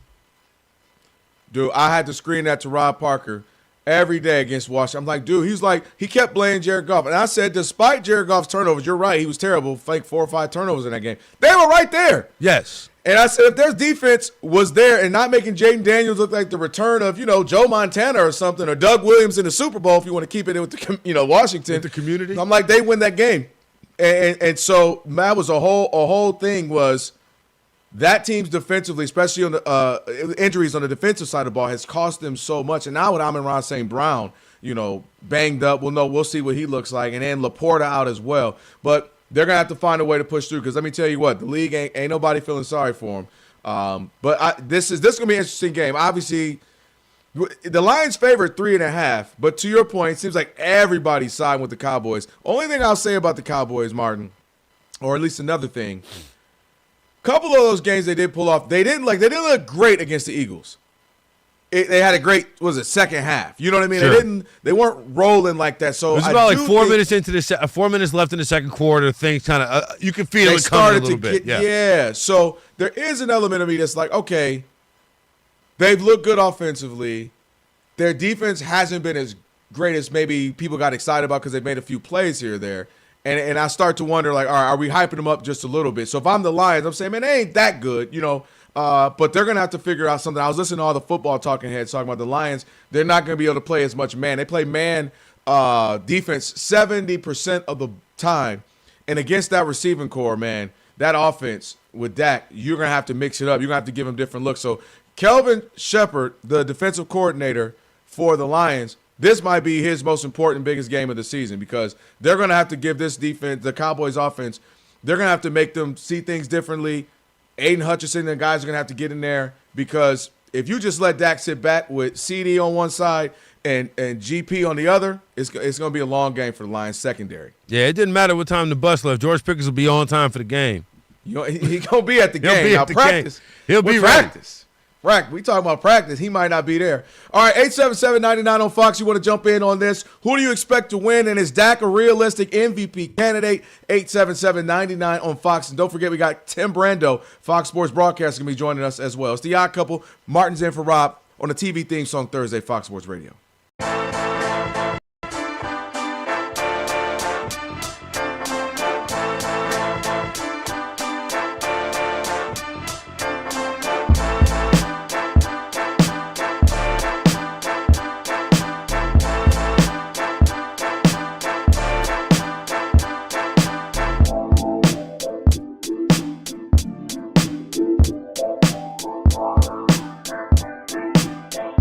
Giannis and his representatives will be reevaluating their future there in Milwaukee. They plan to meet with the front office here in the coming weeks to have some kind of resolution, which all signs pointing to Giannis Antetokounmpo officially demanding a trade out of Milwaukee. Hold on, Rob G. Say his name again. Giannis Antetokounmpo. I'm going to rename him, Kelvin, on this very day to Giannis. I think it's time for me to go. and that's where he is. Giannis has turned into the new Benedict Arnold. I thought Giannis was different. I thought he wasn't like all of these American basketball players who don't want to win on their own, who are AAU driven, and let's team up and let's do this and let's not have the competition. I love Giannis. I am absolutely heartbroken that he fell into this. Giannis, you won a championship. Go ask Chris Paul whether he wanted to win a championship. You gonna kick him? Go ask Charles Barkley. Go ask Patrick Ewing. I'll just go on and on and on about all these great players who would die to have a championship. And guess what you did? When people told you were foolish and you were dumb and all these other words, that because you decided to stay in Milwaukee and you wanted to do your own thing and not NOT follow the crowd, I admired you. I praised you.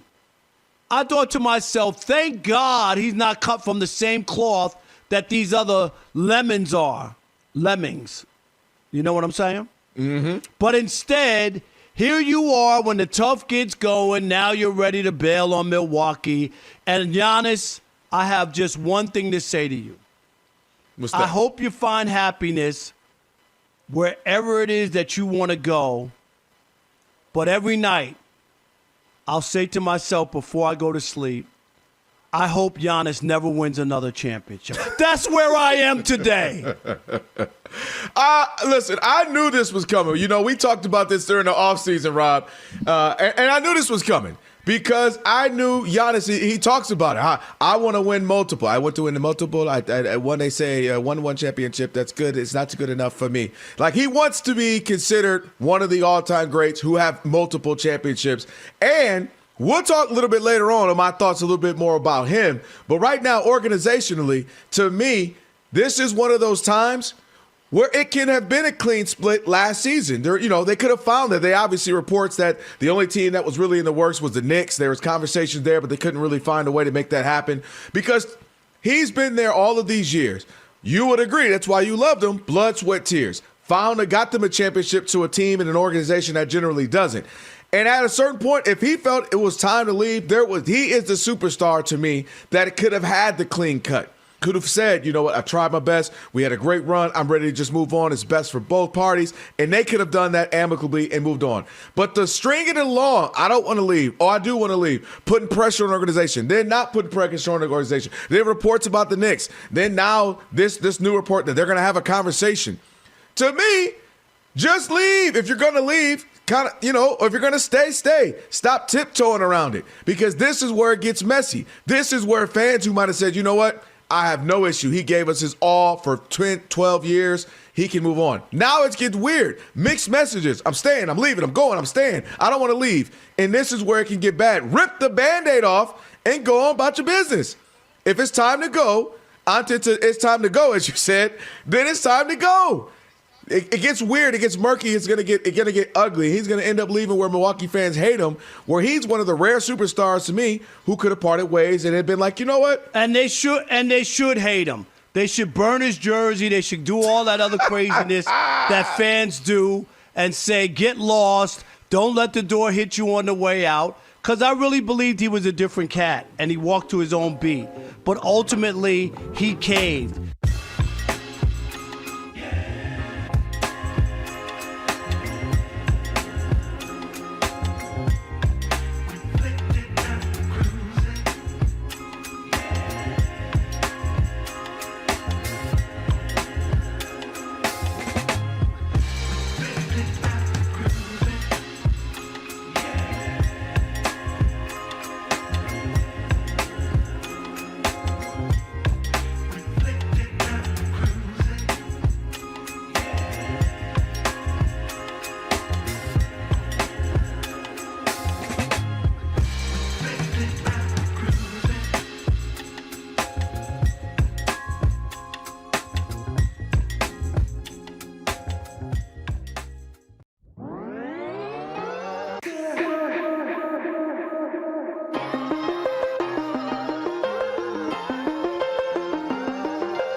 good show. Never was my jam. Didn't really get into it like that. You missed out. I missed out? No, yeah. The curse I had, I worked at a local radio station at the time that used to run commercials for 2.5 Men. Yeah, no chance. Okay. No chance you were catching me watching it. Yeah, you were over it at that point. Oh, yeah. Shut up. Our couple, Kelvin Washington, Martin Weiss, who's in for Rob on a TV theme song Thursday. Shout out to Mary Mack hitting us with those TV theme songs on this Thursday. And for over 40 years, Tire Rack's been helping customers find the right tires for how, for what, and for where they drive, shipped fast and free, backed by free road hazard protection with convenient installation options like mobile tire installation. They will come to you. Go check them out. You know by now. Stop playing. TireRack.com. It's the way tire buying should be. Tim Brando, Fox Sports broadcaster, coming up in about 5 minutes or so. And then Shop Talk a little bit later on this hour as well. And shout out to everybody on YouTube. Bree, if you see some comments you want to sprinkle in throughout the show, feel free to do so. Bree's in for Rob G. I've been in the comment section a little bit. I don't really stay here often. I'm vacationing, but I've been here. Yeah. All right, it's a dangerous place. It's a little wild place. You know what I mean? It can get a little crazy, it can be, it's like you walked in the wrong group chat sometimes. Like, oh shoot, let me. All right, what y'all got going on up in here? It can be crazy. We'll sprinkle in some of those. You see some, Martin, too. You can drop some. 877-99 on Fox. Martin and I were just talking about the Cowboys, and they're in Detroit. Thursday Night Football kicking off here, and you got Dak Prescott. A lot of people saying, oh, sneaky dark horse for MVP. And you got a game in which both teams are operating for sure like it's a playoff game. They have to have this one. Who do you think is going to come out? Let's take some phone calls again, 877-99 on Fox. Let's go to Drew. Drew out in New Jersey. Drew, you're on with the Odd Couple Fox Sports Radio. What's up, Drew? Hey, Galvin. I think that Dak definitely has a chance at winning the Super Bowl or winning an MVP. However, I think that I'm rooting for Stafford to win it because if he wins it, he's locked himself in for the Hall of Fame. And I don't think anybody with a Super Bowl ring and an MVP has ever not made the Hall of Fame, which can be interesting for Rob to react if that happens. No, he'll still find a way. Come on, Drew. You know he'll find a way to say, no, all those numbers don't count. He was stat in the pad, whatever he calls it. Matthew Stat Pad. What did he do with Lamar then? Yeah. Yeah. Well, no, don't bring up Lamar because, he'll find something else. But, no, Matthew Stafford, I do agree, and thank you for the call, Drew. I don't know where you are, Martin. I said as much as, I'm a Lions fan, I don't think he has to be in. Like, if for some reason he just retired tomorrow. Oh, no. He doesn't have to be. I'm not one of those people who, yes, he's been amazingly talented. He's probably more talented than a lot of quarterbacks that are even in there.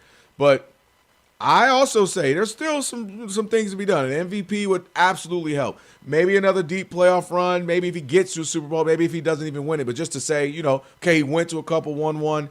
Things like that can help. I don't think it's he has to be in right now. And I think when the list came out just recently, if not today, only 5 guys get in at one time, dude. It's the hardest place to get into. You could say there are people that have had Hall of Fame worthy careers who are not in it. And that's where the oh no comes from out of me. Like Matt Stafford is great, but is he the greatest of this generation? No. No, yeah. So I think there's still some room left to be done between today and obviously the end of his career. He has another deep playoff run. Maybe gets some NFC Championship game balls out. He's an MVP. All right, that's another little thing on a feather in his cap. And then one more season like that, maybe he's in. All right, let's take another call. Let's go to Andrew in Chi-Town. Andrew, you're on with the Odd Couple. Fox Sports Radio on the TV theme song Thursday. What's up, Andrew? What's up, guys? How are you guys doing today? Doing good, well, doing man. well. Hope you're doing on that polar vortex out there. It is middle Chicago right now. It is 12, but it feels like -5 from what I saw on my phone. So it's just beautiful. Dude, beautiful. I can't wait to go next week. What? Are you for real? Are you coming? Yeah, I go there about once a month for work. Well, I met up with Rob earlier in the summer at the White Sox game. If you're here, definitely hit me up. I'm on Twitter, 12 Colombiano 59. Rob follows me as well. I'd love to take you to a Colombian restaurant or just anything, man. At -5, I might have to catch you in March, but just hit me on Twitter. We'll get in touch. What's your call, Andrew? I got you. So I think with this take, to be honest, I know Dan Campbell hasn't lost a back-to-back game since I think 2022. Yeah, it's been yeah. I think Detroit might take this, but man, I've always said Dak is overrated, but he's proving me wrong. And I think the way that I was hearing was just like Jerry did that whole trade for now. So I feel like they're finally getting the engine running. So I hate to say it because I want Detroit to pull through, but I think this game's going to be an upset. I get your point because, I mean, that's impressive. They haven't lost the back-to-back in was it 12 or 13 losses now. The Lions haven't lost back-to-back games. So they have lost 3 of 5. So they've lost 1-1, lost 1-1. Stay focused, okay? We talk about back-to-backs. Right. You know what I'm saying? So stop spitting truth. Did anybody ask you if Martin be spitting truth over there, man? So I get that, they come in and maybe it's a little bit of a lift that they got Amon-Ra St. Brown back. Obviously I don't think he's going to be able to do what he normally does, but maybe that's a little inspiration right there. We'll see. So we'll get some more from that game in just a little bit. We got Tim Brando joining us on the other side of trending. Monty Bolaños right now. What is trending? Yeah. All right, guys. We've got week 14 of the NFL officially underway, and it is a tie game in Detroit. Both teams hit a field goal on their opening drive, so it's still early in the first quarter here. Dak Prescott is 3 of 5 for 25 yards. Jared Goff is 3 of 4 for 37 yards, but Jahmyr Gibbs, who's on my fantasies, so that's who I care about, he's got 2 carries for 17 yards and 1 catch for 26 yards to start the game, so not too shabby. Other NFL news. Eagles defensive tackle Jalen Carter is out for Monday night's game against the Chargers after undergoing a procedure this past Monday on both his shoulders. When it comes to Justin Herbert, he was listed as a limited participant in today's practice. Commanders did upgrade Jaden Daniels to a full participant in today's practice, so he's trending in the right direction to start Sunday at Minnesota. No practice today for Ravens quarterback, though, Lamar Jackson. And Raiders defensive end Max Crosby went from being a limited participant in Wednesday's practice to not participating today due to a knee injury. Las Vegas hosts Denver for Week 14. When it comes to the NBA, Tyrese Maxey has 27 points, and the 76ers lead the Warriors 71-53. Celtics on top of the Wizards 81-70. Both of these games late in the third quarter. The Lakers are playing without Luka Doncic, but they're leading the Raptors 61-50 late in the second quarter. Late in the first quarter, where the Timberwolves have a 29-26 lead over the Pelicans. There is no top 25 college action in men's college hoops, but Doug Gottlieb's team is playing, and they're up right now on Robert Morris 66-61 with about 6 minutes to go in the game. So come on, Coach Doug Gottlieb. When it comes to the NHL, the Rangers have a 3-1 lead over the Senators late in the second period. Penguins are shutting out the Lightning 3-0 halfway through the second period, and the Islanders have a 4-2 lead over the Avalanche also halfway through the second period. Back to you guys. All right, Monty, look, Rob's at the Lions game right now. I don't know which one is worse for him. Doug's team winning or the Lions winning? If they both happen today, Rob, he might not make it back. That trip to Mexico might actually happen. That might actually happen right there. Thank you, Monty. I think they're 4-5 right now. All right, I'm telling you, teams. Rob Parker hating teams right around 500. Not a good sign for him. They are 4-5. All right, hey, I'm not mad at them. Yeah. We had 3-3 right now. Thank you, Monty. 3-3 right now in this Thursday night football game. Cowboys have the ball. We'll continue to keep you updated on that. Expecting to get Tim Brando. Hopefully we'll get him here in a moment. But again, going to this game, man, the Lions definitely the ball is in their hands as far as the rest of the stretch of the season. You got the Minnesota Vikings, who obviously at this point you should be able to beat. Now, I'm giving up it's going to be a difficult game. We saw the Panthers beat the Rams, but you got the Rams left coming down the pike. You got the 49ers is going to be a tough one as well. And, of course, this game, I think I might be missing one more. But the Lions, it's right there for them to still sneak back in this thing, Martin. But, again, it's going to come down to starting tonight for them and how well they can, if they can get this thing going. And then all of a sudden, I figure the most they can lose, and that have to even be in an optimistic circumstances, is what? 2? It'd be 10-7, and maybe something went in your favor? I don't think a team. I think the NFC wild cards decided with 6 losses. I don't think either one of these teams can afford to lose another 2 games outside of that. Whoever loses this one obviously is going to lose it. Yeah. They can't lose again for the rest of the year. I think if they lose 2 more games, realistically it's done for, unless, again, like I said a minute ago, you see I mean, collapse of the Eagles, a collapse of the Packers or Bears, right? Because it's going to have to take a monumental type of thing for these guys to win the division. I like the Cowboys' chances better than the Lions at this point. If you're the Lions, just looking at the schedule for them, you win this one. It gets tough because the next week they'll be here in LA taking on the Rams, which I'm trying to get to that game. But then after that, you got it. It's not easy, but it's doable. You host the Steelers, which aren't a great team. Who knows where they'll be, and that'll be 2 weeks from now. You will go to Minnesota, which again, that's beatable on Christmas Day. That should be, and you end it in Chicago, as we were just talking about. It's going to be cold as heck out there, Soldier Stadium. But you'll be playing the Bears. So that might be it, because you figure the Rams, let's say they lose there because the Rams are a really good team. You lose. If that could be the one that what you're referring to, the one loss, okay. And it could end up being you beat the Bears, you're in, you lose to the Bears, January 4th, game to time to be determined as we get closer. But that could ultimately be it right there for the Lions. And the NFL tries to set these up like this, right? That's why, the Packers play the Bears Sunday, and then again Sunday after next, right? So it's like they play them right away, and it's trying to develop the high stakes, who's going to make the playoffs, who's going to miss the playoffs type of drama leading into it. So, yeah, you're absolutely right. That's why it's set up like that. And generally, if you're a team like a Kansas City, you love it, generally in historic fashion, because you're able to get an extra day of rest for some of your star players. But right, which could that could end up being huge for the Lions too if the Bears end up wanting to rest some guys, and the Lions phew, we'll take it. You know what I mean? We'll take it and have an opportunity to win it. All right, we got him on the line. Tim Brando, Fox Sports broadcaster. Tim Brando on X. Give him a follow. Tim, what's up, man? Welcome to the Odd Couple on a TV theme song Thursday. Gentlemen, how are you? I'm doing great, and please pass along my love and affinity for one Rob Parker, will you? Give him my best when you talk to him. Will do. We will. He probably, knowing him, he might be even listening right now in Detroit. What do you make of this game, Tip? We were just talking about a do or die for both of these.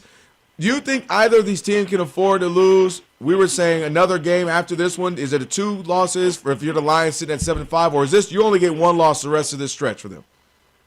Well, I'll take it another step. I'll tell you that I think if the Cowboys win this game, and really they should, personnel-wise, I think they can give Detroit's secondary a lot of trouble with those 2 receivers if Dak is on. And ironically, I just left Detroit, the airport, and I'm in East Lansing now for our Saturday game between Duke and Michigan State on Fox at noon Eastern, 9 Pacific time. So a little shameless plug there. But no, do it. I think if the Cowboys win this game and Philadelphia loses this weekend, I think the Cowboys can win the division. I really believe that. I think that those 2 victories, and the one particularly against Kansas City, has got them riding high. I live in Shreveport, Louisiana. That's my hometown. That's right on the Texas, Arkansas, Louisiana border. Big Cowboys country. I'm not a fan. I'm not a fan of any NFL teams, really. I did Saints preseason games for a number of years as a Louisiana boy. That was a lot of fun for me. But I just believe that the Cowboys kind of found something. And if they can keep that mojo working, it all comes back down to the offense. The defense is going to yield some yards and give up some points. But that offense, when it's cooking, and it's been cooking, can be really, really good. I think Philadelphia is vulnerable right now. I do. Tim, I agree with you. I've been dancing around it all show, but if you ask me the vibes, I love the vibes in Dallas way more than the vibes in Philly. But I got to ask you, I'm also a Louisiana boy. I've been listening to call college football for a long time, so I got to ask you, how do you feel about what Texas has been doing this last week, campaigning to get into the college football playoff, with the assertion that if we didn't schedule Ohio State and we had scheduled Northwestern, Southeastern State, we would have won that game. Instead of losing Ohio State, we'd only have 2 losses, ignoring the fact that they lost to Florida. Well, the brand name this committee put on the college football playoff, and I remember telling people when we went from 4 to 12, everybody thought, well, this is going to after us. Hell no, it's only going to make it worse. It's going to piss off more people. And that's exactly what's happened. I mean, you talk about, it's just insane to hear Hunter Yurchak, the Arkansas AD, that took over for the Baylor AD, who had some issues off the field, talking as spokesperson for the. I mean, it's just been dumpster fire, the whole process, and it makes it even more pathetic that Texas with the aid and abet coming from the SEC. They believe that this damn thing is an SEC invitation, okay? They believe it's their divine right to play in everything that's big in college football solely because they're a brand name. Right. We're Alabama. But listen, I did 30 of my 40-plus years in this business in the SEC. I've got great love and affection for my time spent in the Southeastern Conference.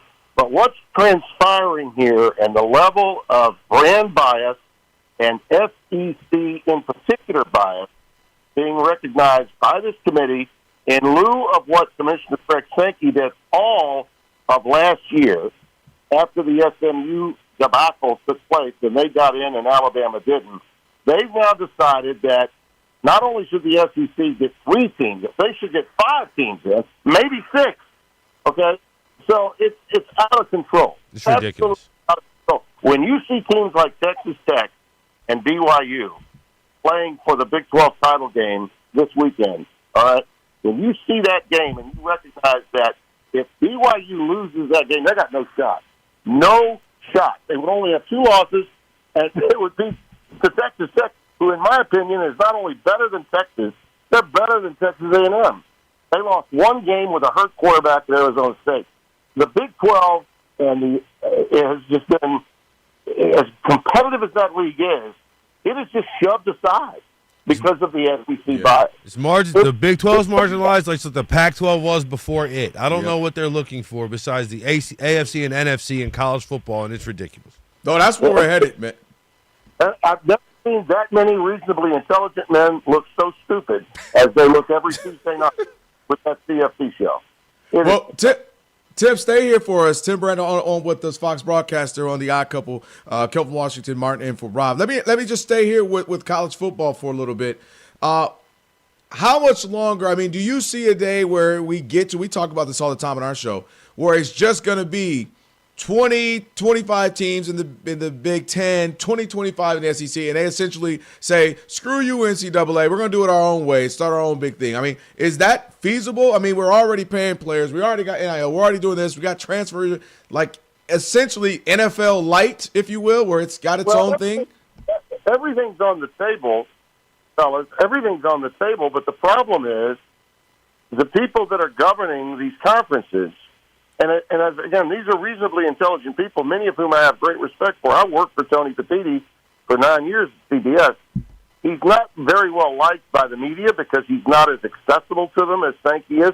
Sankey will throw a press conference in the middle of a Home Depot parking lot in Birmingham. Okay, he'll talk to anybody. But Petitti doesn't do that. Okay, he's one of these leaders that has great ideas, but he doesn't want to really share them with anybody until it's time to announce the deal. You know, but when they throw stuff up on the wall, as he did in the offseason about earning bids and going to 16 and having automatic qualifiers, I'm all in on the automatic qualifying. I think we need to do that. But the problem in what you're talking about is having, 2 super conferences is I don't know that you can get these leaders, either Sankey or Petitti, certainly Brett Yormark and Jim Phillips, the 2 commissioners of the ACC and the Big 12, they can't agree on anything. And then when push comes to shove, what do they all wind up saying when they're talking about rev share and the NIL and the portal? Oh, we need help from Congress. My God, anybody's thinking Congress is going to have an answer? What planet are you? Well, shoot. Yeah, they've been watching the wrong channel. Watching the wrong channel, and we see that even in politics. It's just hubris and egos too easily bruised. But we need to blow this thing up and start all over again, and we don't need the NCAA involved at all. The NCAA does one thing right: the NCAA men's basketball tournament. That's it. They do nothing else right. They sanction bowl games. They give us portal dates that are terrible. They give us national signing dates that are terrible right in the middle of the season, and they force that. They do everything in their power to undermine college football, not to help it. but to undermine it. So we need them the hell out of it. You're absolutely right about that. Well, but the only way to do this, fellas, is for these smart individuals that I respect to finally learn how to get along. We got to stop it there, brother. Appreciate it. I'm glad you were able to preach right there. We almost had some church organs going. Appreciate it, Tim. Tim Brazil, thank you so much for joining, man. We appreciate it. Have a wonderful rest of your week. Happy to do it, fellas, anytime. No doubt. All right, we'll tell Rob you said hello as well. All right, Shop Talk on the way. We'll do that next. It's the Odd Couple, Fox Sports Radio.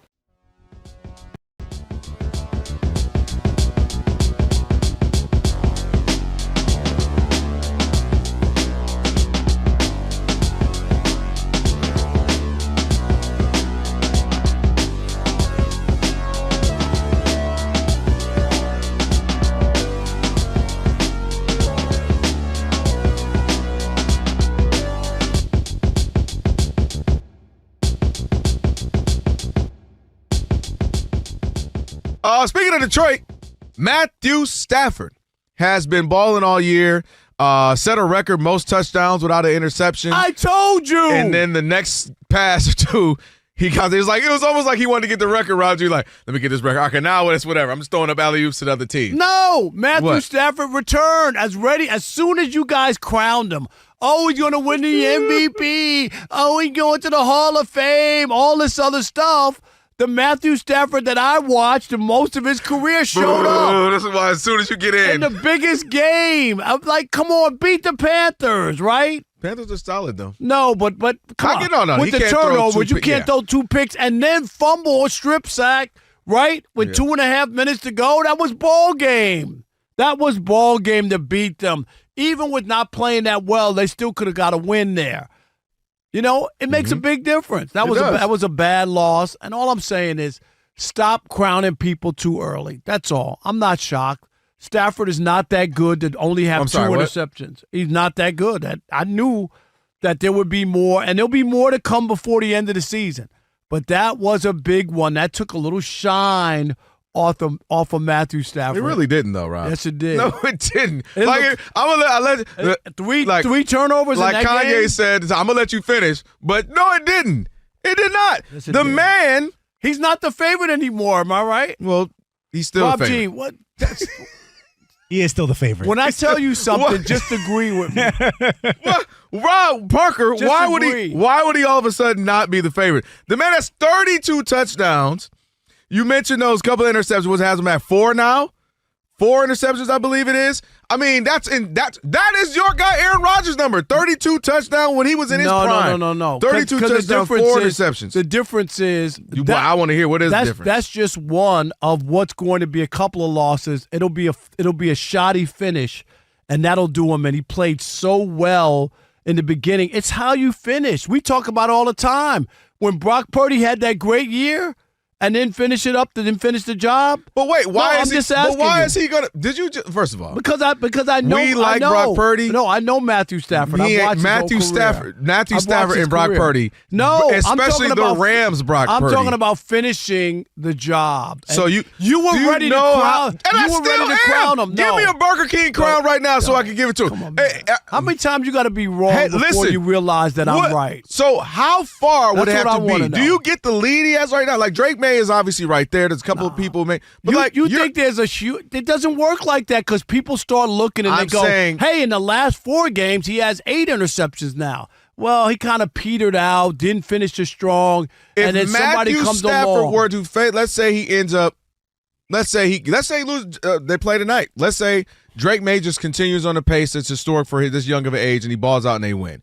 And Matthew Stafford right there, but he doesn't. He just finished pretty much what he's been doing all year.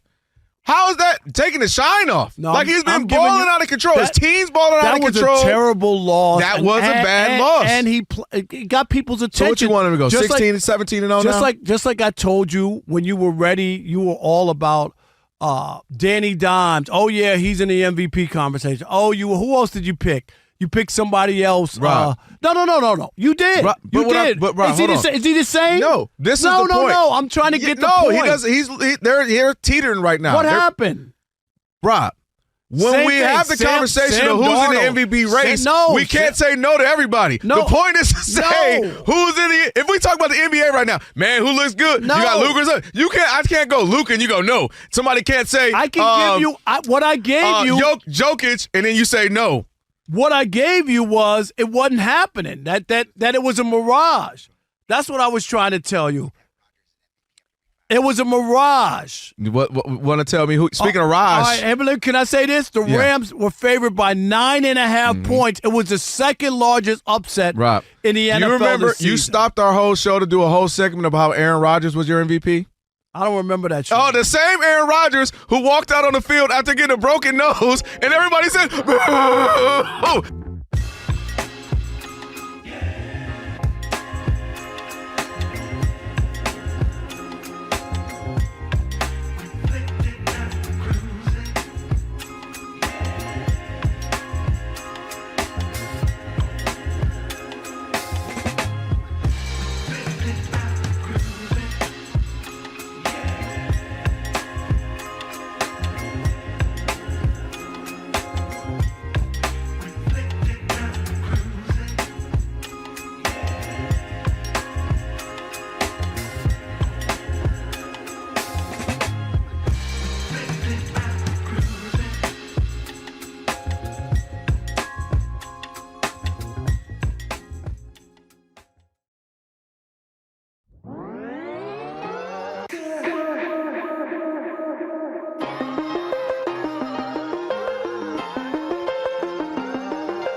Fox Sports Radio, Odd Couple.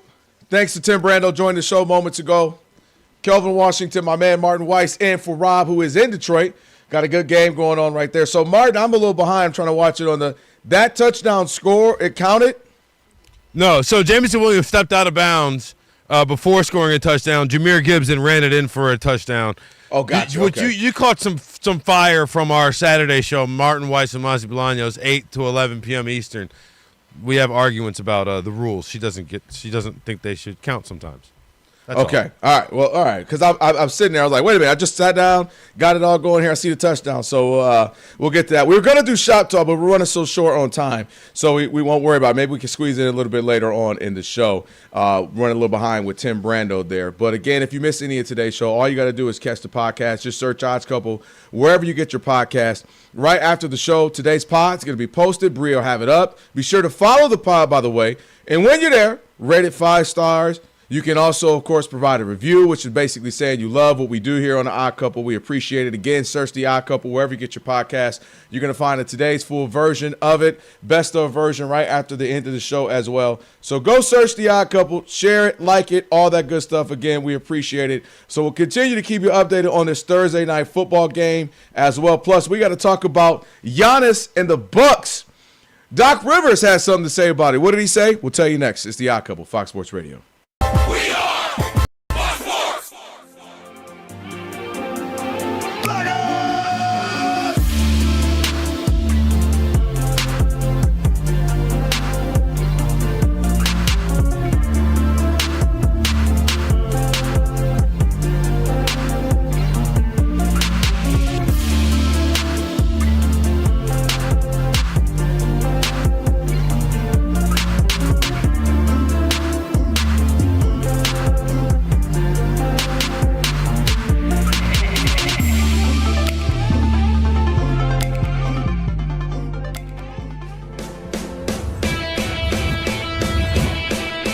Wake up, it's two pros and a cup of Joe, Fox Sports Radio. You ready? Yes. I'm Colin Cowherd. This is The Herd. You are listening to The Dan Patrick Show. It's the odd couple. You know what time it is. Let's get it. Fox Sports Radio. Bigger, bolder, and better than anyone in the game.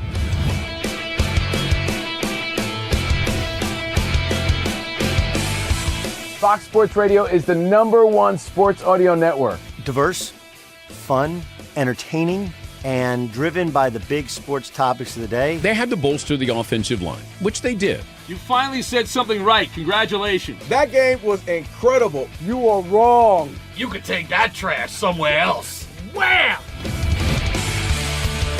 We have a very special connection with our audience, our listeners. People feel that friendship. And I appreciate y'all so. I love it. It's all for you. Thank you. I'm your favorite fan. Thank I you. love you. You're very talented. You're the best. Thanks for taking my call. Sure. Great show. Thank you, Joe. You sound like Joe Pesci. How am I funny to you? I can't help but notice that the W-2s for the quarterback look a lot higher. That's because we're worth it. You gotta be kidding. He never was an elite quarterback. This team is unstoppable. He made the right call. You know that's right. LeBron James is a legend. No, he's not. He complains all the time. You say Brady's the greatest quarterback of all time, but Eli Manning beat him twice. Wrong. Wrong. For 25 years, Fox Sports Radio has dominated the sports audio landscape with the biggest talent and the best programming available. We talk sports and we have fun doing it. We talk about life. Sports radio is where you go after the games are over, and then the discussion begins. If the Chiefs win. Sorry, Patrick Mahomes here. What do you mean by if the Chiefs win? It is live. It is unscripted. No other medium can touch that. And that's what makes it special. Yes.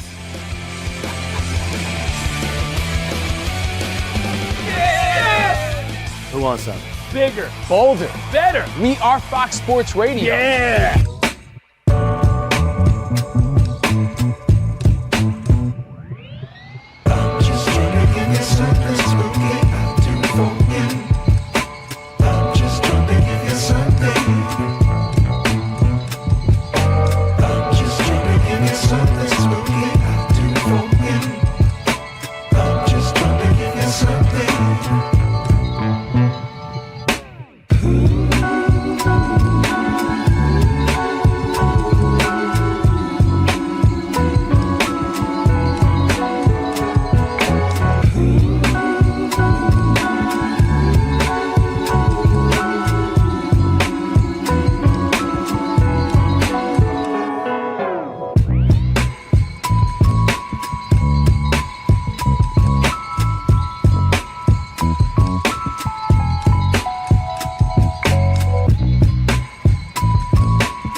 Jahmyr Gibbs does it again for the Lions. Goff up under center, single back is Gibbs. They give it to Jahmyr. Jahmyr into the end zone, touchdown Detroit Lions. Good work up front, good work by the back, and 6 on the board for Detroit. You heard it all on the Ticket Lions Radio Network. They have a 10-3 lead over the Cowboys at home after the first quarter. Jared Goff is 7 of 10 for 76 yards. Jahmyr Gibbs has 3 carries for 18 yards and a touchdown, while Dak Prescott is 5 of 7 for 33 yards. In the NBA, the Warriors are already playing without Steph Curry and without Jimmy Butler, and now they're playing the rest of the game without Draymond Green. He has been ruled out due to a right foot injury. Warriors have cut their deficit, though, to the 76ers. Philadelphia is up 84-76 halfway through the fourth quarter. The Lakers are leading the Raptors 77-73 halfway through the third quarter. In the NHL, the Islanders are up on the Avalanche 5-2 after 2 periods. I've been covering this league since 1987.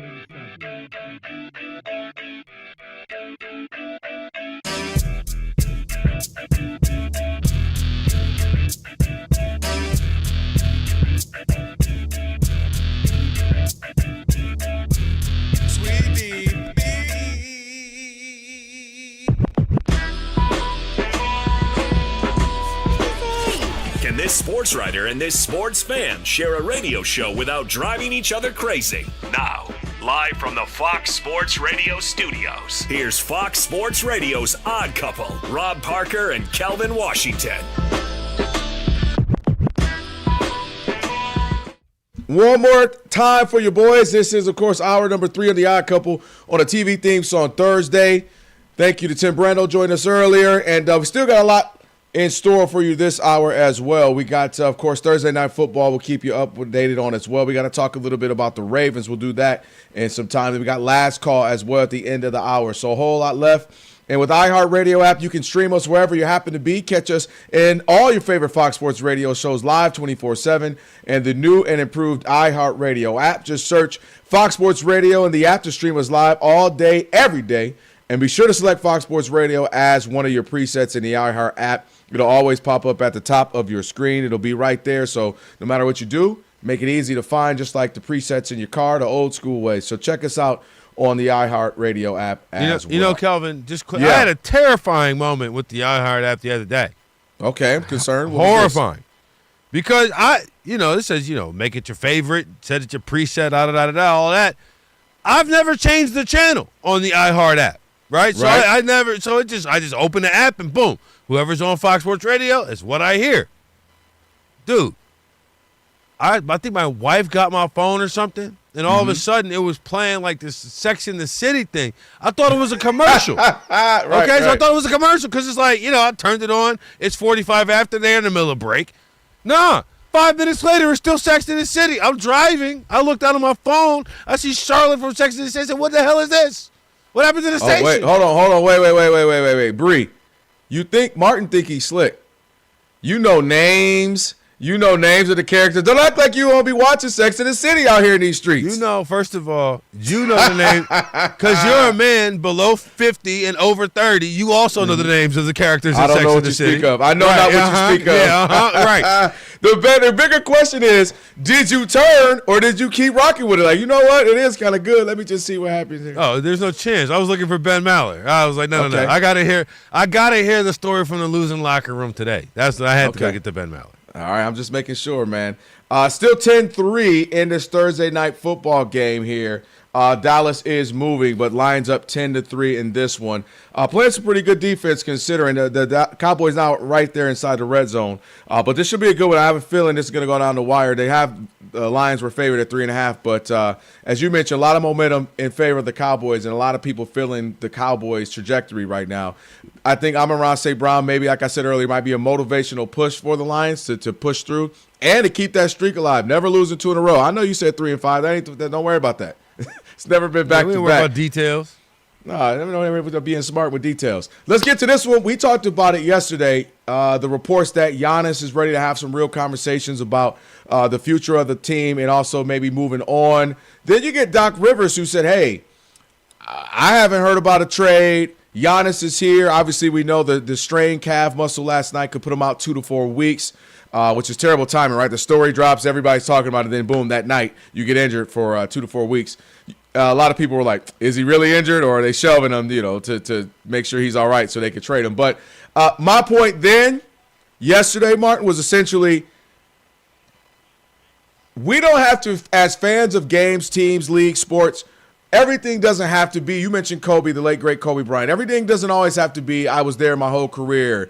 I played 10 years, 20 years, whatever it may be with one team. Sure, we'd all love that, but that's not realistic, especially in a free agent era, right? A lot of times people will say, you know, if they want to use it against LeBron or Kevin Durant or whoever, they'll say, man, Magic was on one team and Bird was on one team. Well, yeah, those guys didn't have free agency as we know it today. So, you know, I think things change, people change. And for Giannis to have been there as long as he has is already a credit to him and that organization. You know, it's been like 12 years or so. So him wanting to leave, to me, he had an opportunity to leave if he wants to get traded. I know he was talking about it last season with the Knicks in the offseason. This can be one of those things where it's a good breakup. We can still see each other. If I see you in the streets, it's love. I can introduce you to my new girl. You can introduce you to your new man. Family still, hey, if I see him, it's hello, it's love. Send him a Christmas card. It didn't have to be ugly. To me, Martin, when it gets ugly, is if Giannis keeps doing the back and forth talk. No, I don't want to leave. I want to stay. No. Get me. I want to better team. I want to better team, New York. No. I love Milwaukee. I want to stay here, and I would never leave. Because now you're playing with the fans' emotion, Martin. Now you're, okay, he's going to stay. No, he's leaving. No, he wants to go. I'm mad at him. Wait, I'm not. To me, that's when it gets ugly. And you've been in relationships, married man now. Congrats to you and the missus. But you know how it is, where it's like, it's over. It's over. Then you're right back to it. And it gets ugly, gets weird, and now her friends don't like you. You don't like her or your friends. To me, if they're going to part ways, do so. Do it now, as soon as possible, whatever the best trade may be for them. And that way it's as clean as possible. Because if they drag this on through February, it's going to get ugly. And then it gets weird with the fan base that loves him. And ultimately, they'll be okay years from now. But it doesn't have to be this way. He's earned it. They've earned it. They've given him the best they could. They got Dame. They got him a championship. He got them a championship. It's okay to say, for me, I'm ready to move on. So, you brought up the relationships part of it, right? I think that when you're boiling it down to it, yeah, sure, we've all been in those sniff, snap, sniff, that, off on relationships. Yeah. But ultimately, when you're in that spot, it says more about you than it does about the other person, to me. It's like, where's your level of self-esteem to say, I deserve better than this, right? And also your level of self-esteem that better than this is out there for me. There were a ton of fans, I'm sure. I am positive. I know it to be a fact that the night that Kawhi Leonard went to Los Angeles, there were a ton of fans in Oklahoma City said, why'd you have to bring us into it? Why would you ever? Paul George was doing just fine over here. Why'd you have to bring us into it? And all you know who came back on that trade? Shai Gilgeous-Alexander. Mm-hmm. All right? I'm sure that there was a ton of people who were upset when Paul George got traded from the Indiana Pacers initially. And they said, you know what? Okay, cool. We could build around this Sabonis guy. Then they trade Sabonis. For what? Again, how many times are you going to trade the star? Then the next star is the guy that brings you to the Eastern Conference Finals in Tyrese Halliburton. Mm-hmm. The Milwaukee Bucks should want to trade Giannis Antetokounmpo. Whether Giannis wants to be traded or not is immaterial to me. The Milwaukee Bucks should want to trade Giannis Antetokounmpo. You have a Ferrari and you live in a trailer. If you sell the car, you can get a house. Do you know what I'm saying? Like, that's the whole situation. Mm-hmm. You sell the car, get the house. You have this incredibly valuable asset. And you have no pathway forward to winning anything of substance anytime soon, even with that incredible asset. Milwaukee should want to trade him. I understand your fans will be upset. That's all right. The Packers are 8-3. All right, or 8-3-1. All right, I understand. Right. Like, this is not Luka and Nico Harrison. This is not what that is. Because that was a team that was just at the cusp of a finals run, right? They had just touched it. We've seen Giannis bounce in the first round, whether it's his fault or others, several years since that championship. It's time to go ahead and tick, boom, blow it up. Because you know what you could be right now? The Portland Trail Blazers. They had an A1 asset for a very long time, waited forever, blew it up, and now that team has been a laughingstock for the last 10 years. And Thiago Splitter's the head coach. Yeah, he is. You ain't lying about that. I think that the worry they have is, you talk about, to use your example, they could get a house, but is that house going to be made out of straws? Meaning, are we going to be the laughing stock if we get rid of him and we get what we thought was the best deal we could get, I'm doing air quotations for radio, ends up being trash for, handful, 5, 6 years, 7 years. They can't get out of it.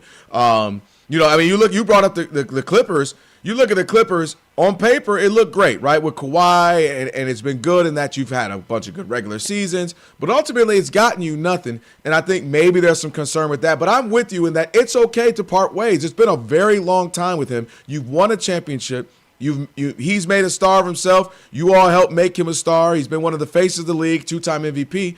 It's time. It's okay to move on. And you're moving on at a time, Martin, where the Eastern Conference is open, meaning if for a couple of years, you kind of fumble around, get a star, get some young guy, whatever, and it takes you 2-3 years, you can bounce back. You can then compete because it's not like there's some behemoth that you're like, well, we ain't got nothing to do. We're going to be bad for 5 years. They're going to own it. Give yourself a couple years. You could turn around and be the Pistons, You could turn around. I know Orlando's underachieved a bit, but you could be. Remember, Boston was supposed to be blown up 10 years ago or whatever it was. They're supposed to be a terrible team once they got rid of the whole regime of the Paul Pierce, Kevin Garnett. They turned that thing around quick and they never sucked. They never were awful. And they ended up being a really good team, and to the tune of a bunch of Eastern Conference Finals appearances, couple of Finals appearances, and a title to show for that. So you move on now. You get some a bunch of picks. You get the best talent you can get with it, whomever that may be, and then you just say, all right, this is where we are. And you start over, and he's happy wherever he is. I said this. Maybe you don't agree. Rob and I completely didn't agree on this. I believe I'm slightly disappointed on the Bucks. Or let me say it this way, with Giannis in the fact that as great of a talent he is, if I would have told you this guy is a 2-time MVP, a Finals MVP, Defensive Player of the Year, all these things, and he's been in the Eastern Conference for all these years, you would think he'd have a few Eastern Conference Finals appearances, right? He's that dominant. He's that guy. Oh. Maybe he's not LeBron, but he could be LeBron. The fact that he has a – go ahead. The fact that Giannis's resume – post-bubble is relatively non-existent to me is a huge mark on his career. We have gone too far in the embrace debate era of the last 25 years of sports conversation. You do not have to win a championship to be great, right? I am not saying that Giannis is not great, okay? Giannis, at any given moment in time, is a top 5 NBA player, and he's not number 5, and that's including the fact he can't shoot from outside, right? I'm baking that in. However, the postseason accolades or lack thereof of Giannis Antetokounmpo, especially even if you just look at the last 5 years, are some that guys like Kevin Durant get crushed for. Like guys of other stature I agree. Are absolutely demolished for. You would have thought that before the Celtics won the championship, you would have thought that Jason Tatum had lost more games in the last 4 years of the playoffs than Giannis had. Or you know what I'm saying? You would have thought that Jason Tatum would have been a worse playoff performer than Giannis. I'm with you 100%. But again, I still would trade Giannis. And if I was another team, I would still trade and mortgage a whole lot of my future for Giannis. Because very much in the same way like Luka Doncic has yet to win a championship, I'm still going to bet on that. Yeah. Yeah, and he's in that category too. I said this yesterday. Luka, he's got to get one. He's got to have a couple, finals appearances with the Lakers, win a ring. I need more deep playoff runs from Jokic. You know what I mean? Like if he's going to be where we think he is and all these MVP awards, I need him to be in the finals a couple times. I need him to be in the Western Conference, be in the mix. And I've said, as great as Giannis is, in a conference that's not dominant, he's not going up against Steph and KD, right? He's not going up against the Heatles where it's like, I have no shot. Why wouldn't this season, now obviously he's injured today, but why didn't we go in this season, Martin, say, the Bucks got to be the clear favorite. They got the best player in the conference by far in Giannis, and there's no behemoth. Boston is all types of injured. Sure. The Knicks ain't all that. The Pistons, we still want to see it. We would absolutely think Kobe Bryant better win if this was his team in the Bucks in the Eastern Conference in his prime at 31 years old. Well, you get what I mean? Like, here's the thing. We got a whole bunch of situations where we got two sides, and neither one of them wants to be the bad guy. Nope, the Milwaukee doesn't want to piss off the fans, that's true. And Giannis doesn't want to piss off the fans. Let me tell you something. I'm here to tell you, dude, make the move. Because when Giannis is retired, very much like Chris Paul was trying to get that retirement tour this year still being active, no. When Giannis is done, all hung up, even if he goes to I don't know. Same way like Kareem went from Milwaukee to Los Angeles and won a whole bunch of rings. Even if Giannis does that, goes somewhere else and wins a whole bunch of rings, guess what? You're still number retired in Milwaukee. You'll still be the probably everybody under 75's favorite Buck player of all time. Okay, they'll have a statue. You'll have all of it. The Deer District was built because of you. It's not going anywhere. But you know what can happen also because of you? The next iteration of this team can happen because of you.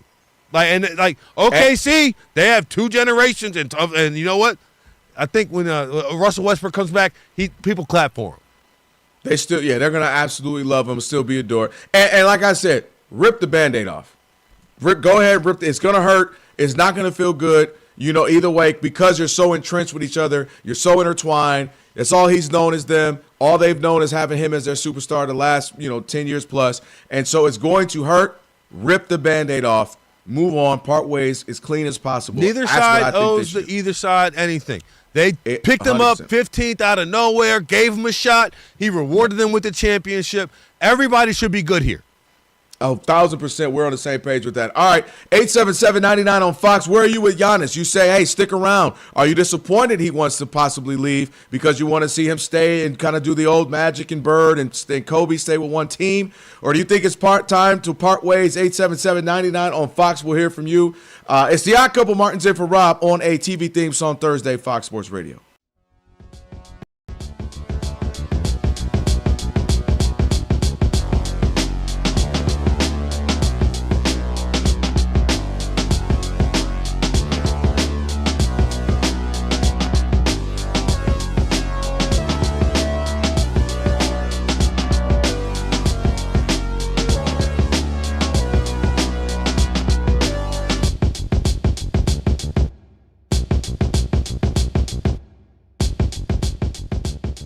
I mean, I thought we would be here. Rob and I, we talked about it, Rob, over the offseason just because the reports started to come out. What would happen? What do you do? And I thought this was going to happen because I thought you could see he's starting to put pressure on the team. He started to be vocal about things.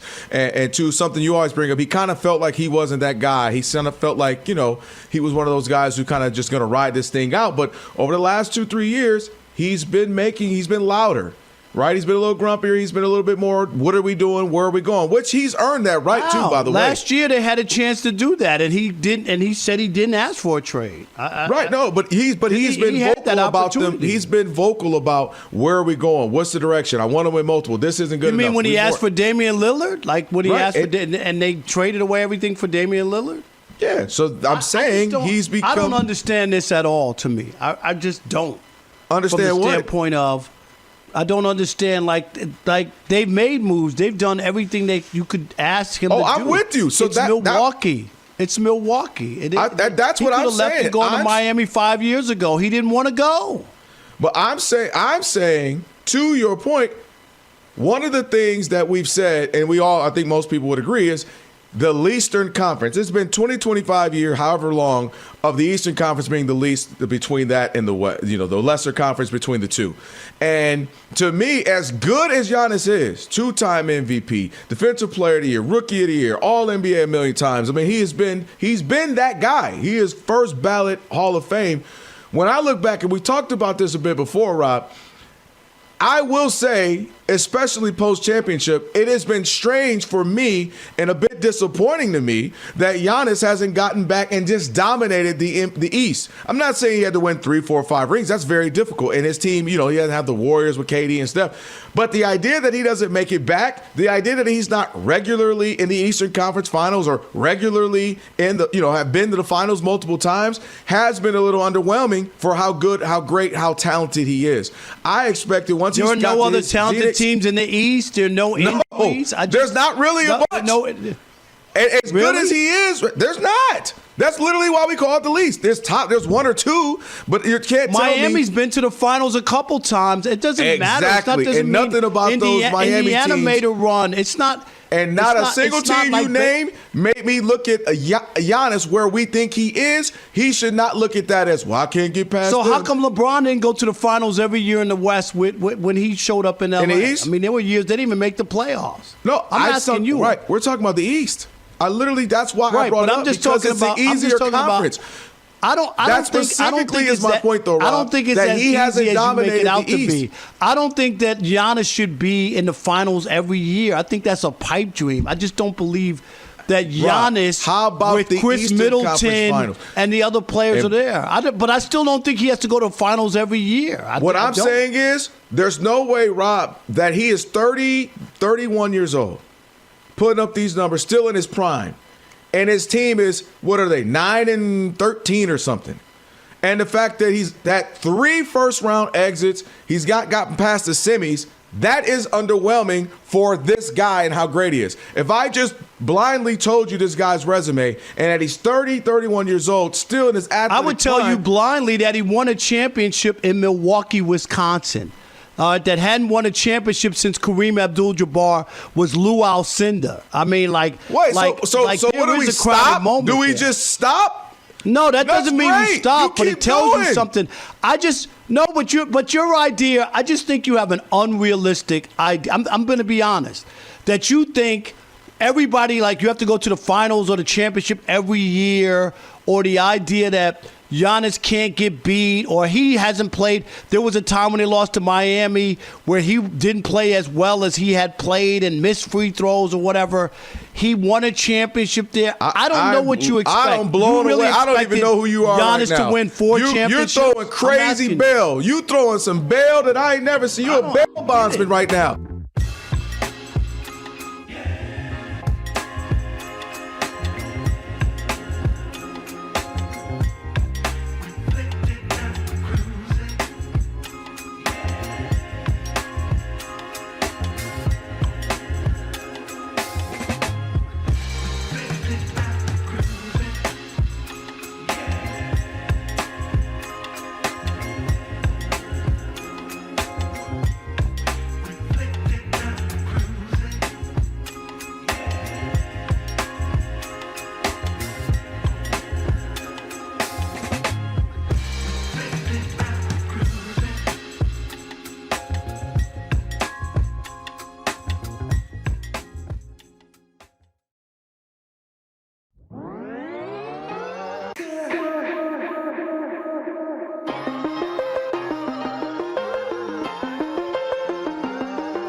Our couple, Kelvin Washington, Martin Weiss, in for Rob. Rob is there having the time of his life in Detroit as the Lions just scored again. And Mary Mack over here making light-skinned jokes.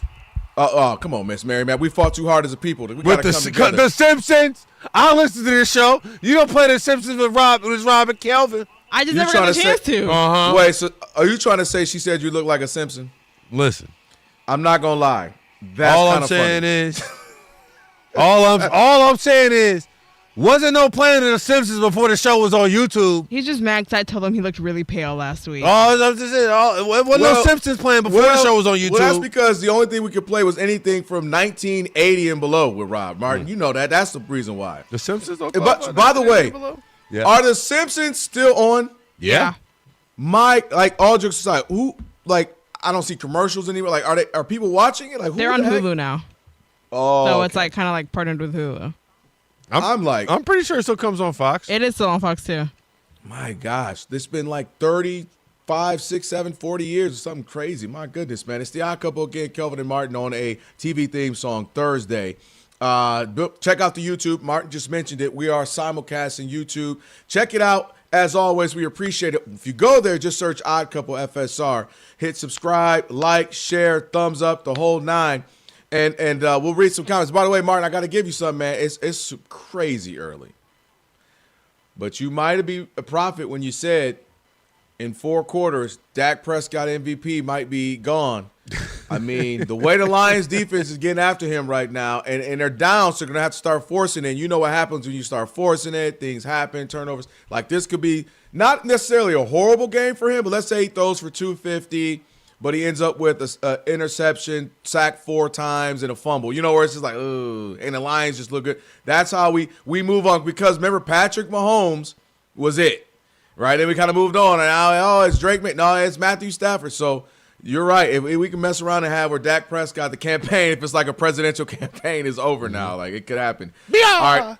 Let's take some phone calls here. We're talking about Milwaukee, the Bucks. What do they do? Martin and I are in agreement in this, that it's just time to part ways, trade them, and move on. And it's all good. Doesn't have to be anybody was bad or wrong for this. It's just that's okay. It's time to move on. It's a business. They both have succeeded.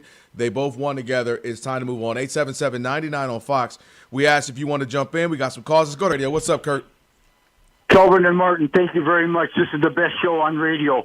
I think that Giannis should stay. I'm a Twins fan, and when I think back to, they won in 87 and 91, that second title really made them a special team and cemented them in the hearts of Twins fans. And, if he can win one more title there and cement that, they basically create a bridge between the 2 titles, looking back, I think he'll really appreciate that. And, and the fans in Milwaukee will love him. And, yeah, and I think about Dr. J. I was disappointed that Dr. J didn't get 2 titles in Philadelphia, but that's kind of aside. But anyways, I'll shut up and let you guys talk to somebody else. But I love you guys and keep up the great work. God bless you. Kurt, God bless you too, my brother. We appreciate you. I just think the challenge, Martin, I think Kurt is right. Like that, you'd love it.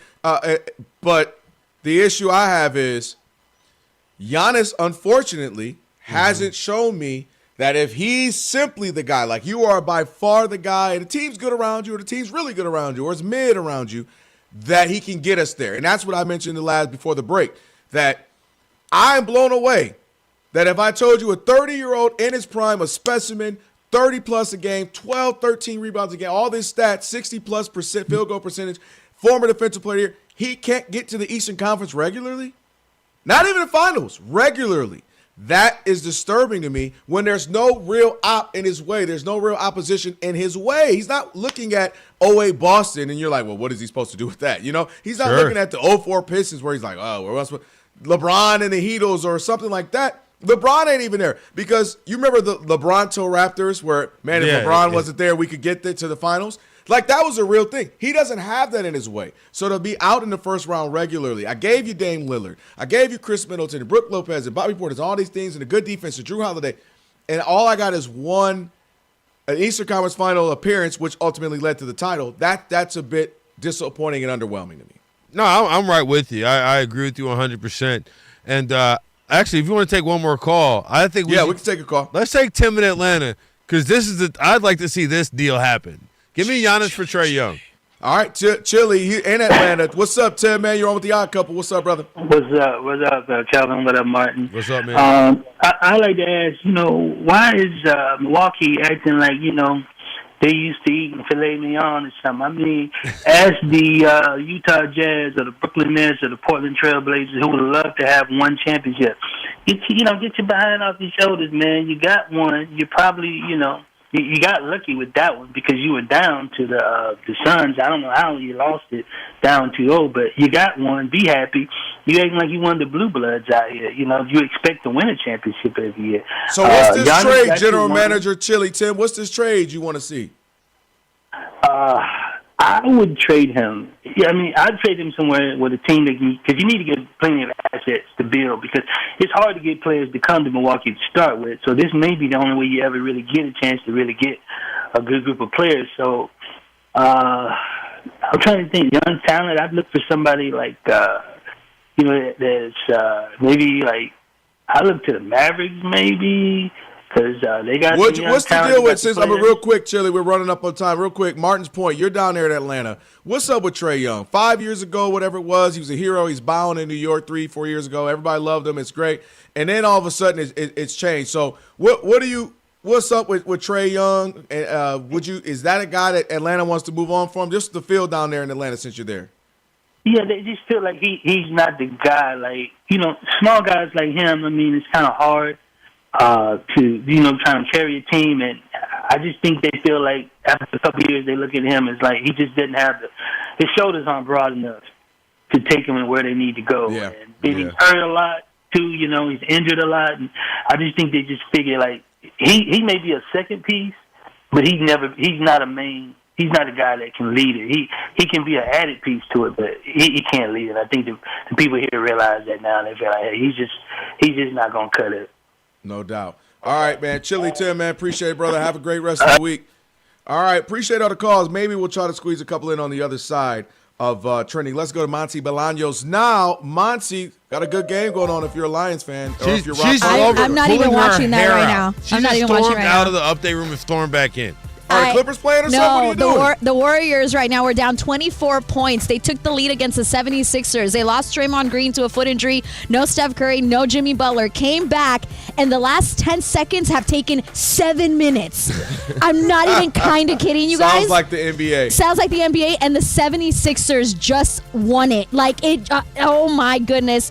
They survived 99-98 was the final score, but like Tyrese Maxey was on a tear. I'm telling you, they were up 24 points. It was over, and then the Warriors just didn't give up. Outscored Philadelphia in the fourth quarter, 32-19. But yeah, Tyrese Maxey, 35 points. I'm gonna sit down now. I've been standing this whole time as I've been talking about this game. I cannot believe it. I'll get to the NFL in just a second. The Lakers are up on the Rockets right now, 103-100. It's still early in the fourth quarter, but Austin Reeves on his own tear, 36 points and 9 rebounds. No Luka Doncic in this one. The Jazz are losing to the Nets, 90-85. Also early in the fourth. And the Timberwolves and the Pelicans are tied at 70 halfway through the third quarter, while the Celtics already blew out the Wizards 146-101. Giannis Antetokounmpo, by the way, is going to miss 2 to 4 weeks for the Bucks because of that calf strain that he suffered. When it comes to the NFL, it's been all Lions so far in this one against the Cowboys. In fact, David Montgomery just had a 35-yard rushing touchdown. Jameer Gibbs with the rushing touchdown. So it's 17-6 down to the final 2 minutes of the first half. Dak Prescott is 13 of 17, 128 yards. Jared Goff is 10 of 16, 122 yards. You're not going to see Jalen Carter on Monday for the Eagles as they take on the Chargers. He underwent a procedure this past Monday on both his shoulders. As for Justin Herbert, he was a limited participant in practice today for LA. The Commanders upgraded quarterback Jaden Daniels to a full participant, so he's trending in the right direction to start Sunday at Minnesota. And when it comes to Doug Gottlieb's Green Bay Phoenix. Oh, man, what happened? They were up and lost in the final 4 seconds. They lost 80-78. I thought that's why you were pulling your hair out. I was not pulling my hair out for that one. I was pulling my hair out for the Warriors. All right, you might have just, that news might have saved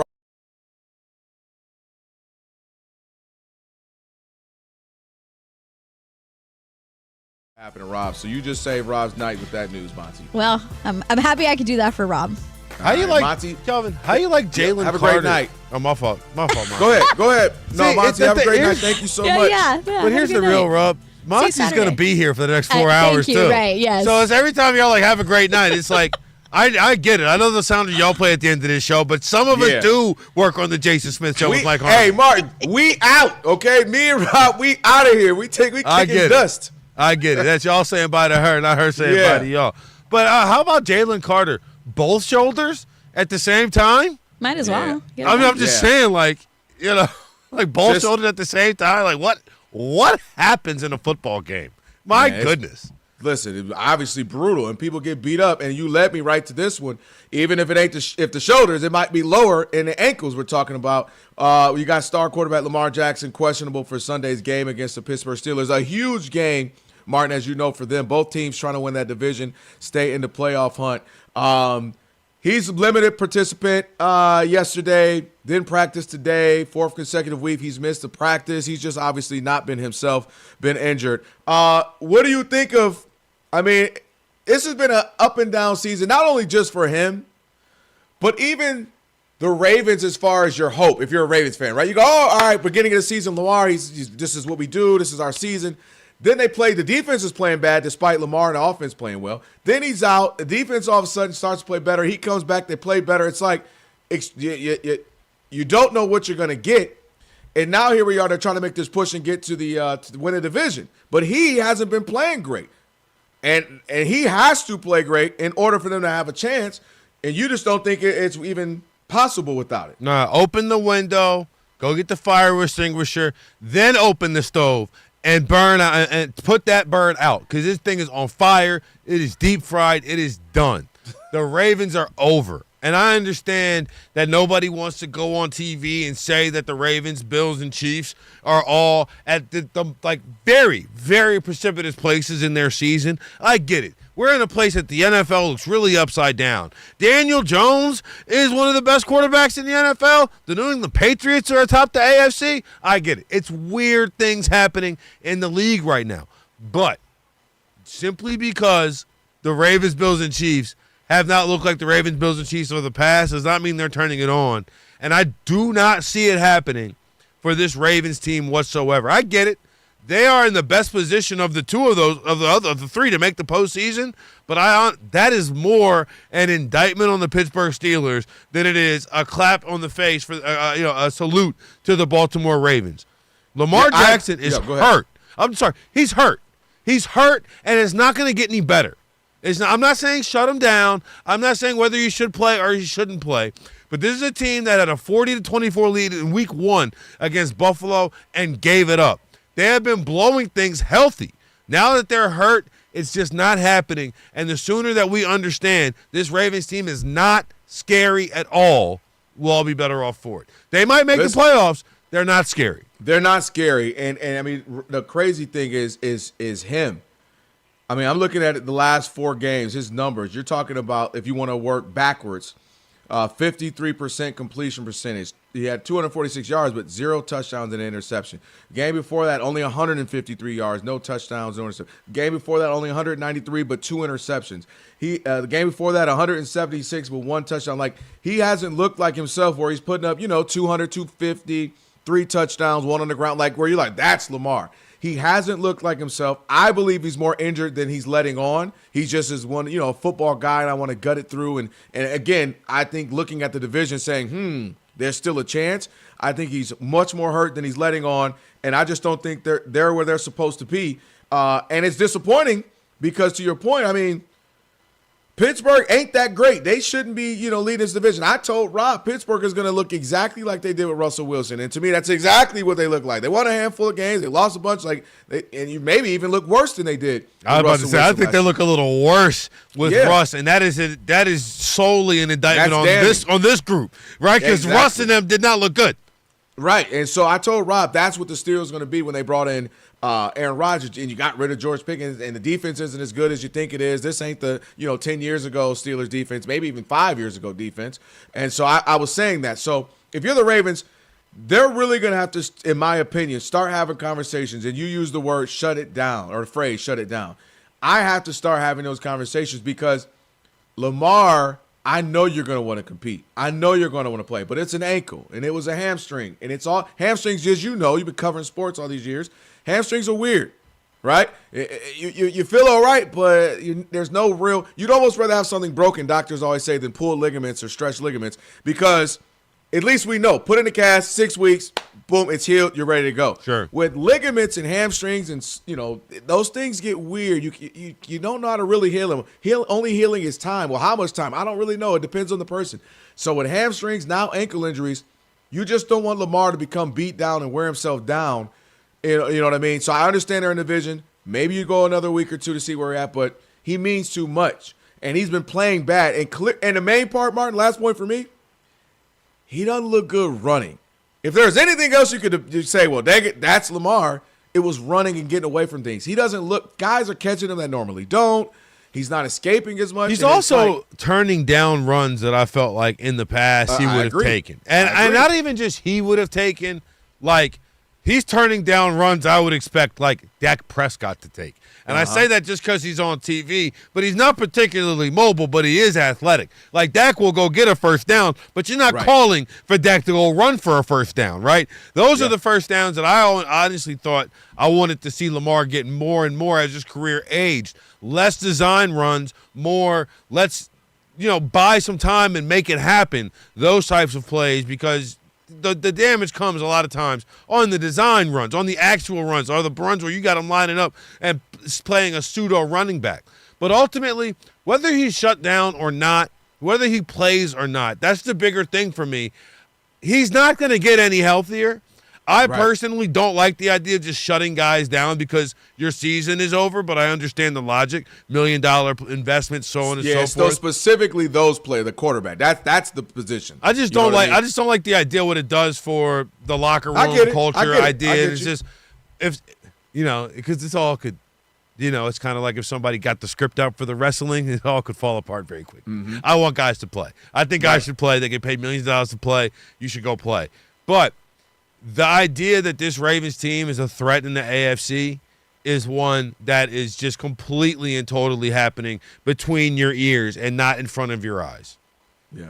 Hey, this is a huge game. There's a handful of games this week. Obviously, starting right now as we're sitting here watching Thursday Night Football with playoff implications. You got a couple other divisional ones as well, including we're talking about with the Steelers and, of course, the Ravens. So that'd be a good one. All right, last call. 877-99 on Fox, 877-99 on Fox. Last call. We want to hear from you. This is your opportunity to jump in on the Odd Couple. It is Fox Sports Radio.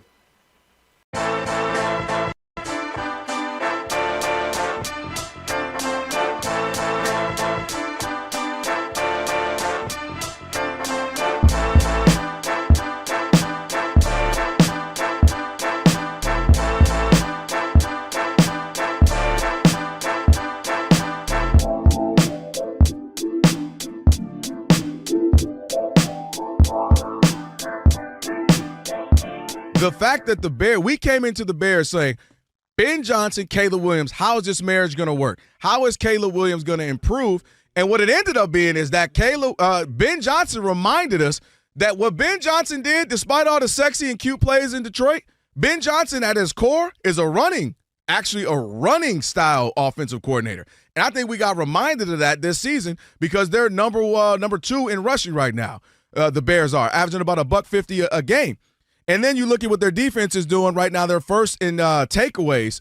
So this team has been built between defense, running the ball, which Ben Johnson will draw up some crazy plays, but that's the core of who he is. And then you look at Caleb Williams, who's been struggling right now. He had 50% against the Eagles. They ran the ball almost 300 yards, and he is averaging his completion percentage around 57% right now. And he's at QBR is 18, so they actually been winning despite what we all came in wondering how the pairing between Caleb Williams and Ben Johnson it would be. It hasn't been great. Ben Johnson has said we've won in spite of the passing game. I ain't the coach. That's what he said. And so that's, to me, why it's been remarkable. And to their credit, their ceiling can be high if Caleb Williams starts to get it going. That would be impressive because the defense has been spectacular. Turnovers, getting takeaways. What's their record? And the running game. What's their record? 9-3. Okay. It's just silly. Like you could go and handpick whatever you want. If you watch, if you watch the game, don't watch the game. Are you watching them? It's about making plays. Did you watch the game? The touchdown he threw to seal the game in Philadelphia. That wasn't a running play.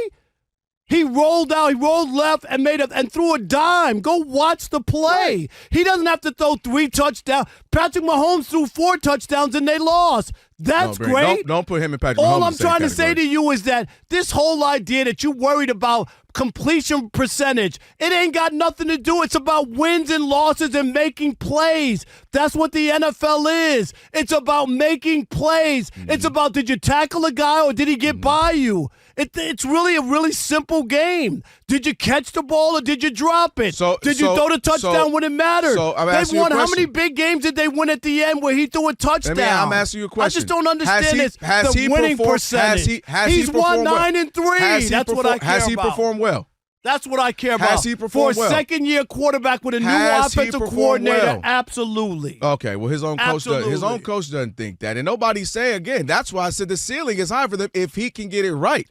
That's why I just said that. If he can actually get it right, they won 4 games when trailing with 2 minutes to go in the game. He's done something right. That's my point, is that he has made plays. 4 games. So you with just 2 minutes to go. How about we not be down all the time? That's just not how it goes. Come on, man. That's irrelevant. That's and silly. Again, my whole point is they've been able to dominate with the defensive run. It's about winning. And Caleb Williams has room to improve. Winning. This is what we just talked about. Nobody said he can't improve. But I that's didn't all say I'm that. saying. That's literally what I'm saying. That's not what you're saying. They've been winning in spite of him. They've been able to produce in spite of him. That's a backhanded compliment, man. Get out of here with that. That's exactly what it is. That's terrible. He hasn't played well. That's terrible. He has made some plays, but he hasn't been played great. well. They won 4 games in the final 2 minutes. Right. And you're acting like he hasn't done anything. No, that's not what I said. I said he has not played great. How can you do that to somebody? What do you mean I can do it? Because he's a professional athlete. That's literally what we do. That's not it. It's because he's being. Wow. Come on. I'm not buying it. Can you at least have some consistency? Because, matter of fact, or maybe it's the opposite. You do have consistency. Because Matthew Stafford has been playing out of his mind, and he ain't this and he ain't that. But then Caleb Williams, who is 50-something% passing, QBR is lower than half the league, but he's out here playing well. Boy, I can't keep up. I can't keep up with you. Actually, you're right. I can. It won't make sense. He's in his second year. They started out 0-2. They gave up 50 points to the Lions, and now they're 9-3, one of the best records in the league. And you sit here, and your comment and your conversation is about how bad Caleb Williams is. Come on, man. I didn't say how bad he is. I said he's got a root there winning in spite of him. That's awful.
Cha-cha-cha-cha. It is Fox Sports Radio, Odd Couple.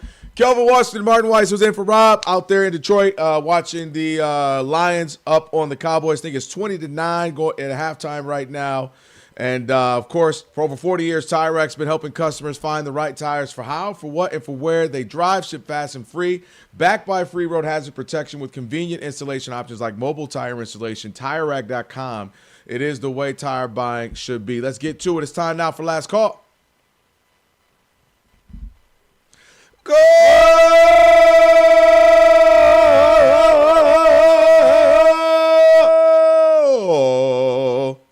It's time for last call. Let's go to Andre in Massachusetts. Andre, you are on with the Odd Couple, and you are the last call. How you doing? Thanks for taking my call. Listen, in terms of Giannis Antetokounmpo, he has to learn from Kevin Garnett, okay? That being loyal to the soil can hurt you in the long run. It's past time that he's looked for his next option out of Milwaukee. I was stunned this didn't happen during the spring.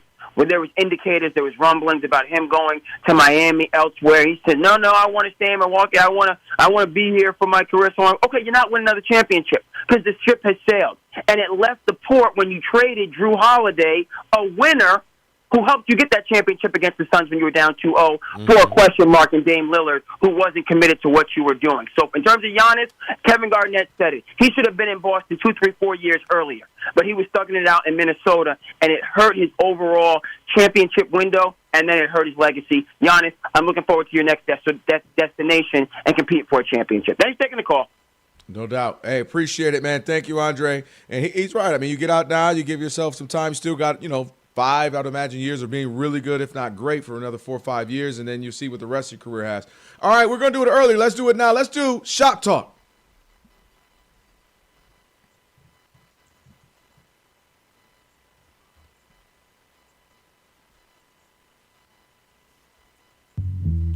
All right, Bree, you want to set it up? Yes, let's go. Alrighty, guys. So we were just earlier, Kelvin and I were talking about he's going to Disneyland with his family. And so we're just talking about theme parks in general. Are they overrated, underrated, or just normal, just whatever, kind of like a fun thing everybody does now? Well, I'll tell you what. So, yeah, literally, Martin, when we walk out, as soon as we say Fox Sports Radio, boom, I'm in the car, we're out, the family, and going to head out for a little late night session. I'll say this specifically to Disneyland, Bree. As someone who's not from Southern California, I've been blown away. Martin, you've been here now for quite some time. Sure. As how many people, it's fun, you go, it's cool, it's cute, check it out. You got to kind of check it off the list of things you've done in Southern California. But I'm blown away at the Southern California natives who go there regularly, Martin. Now, maybe you have worked with people. They go once a month.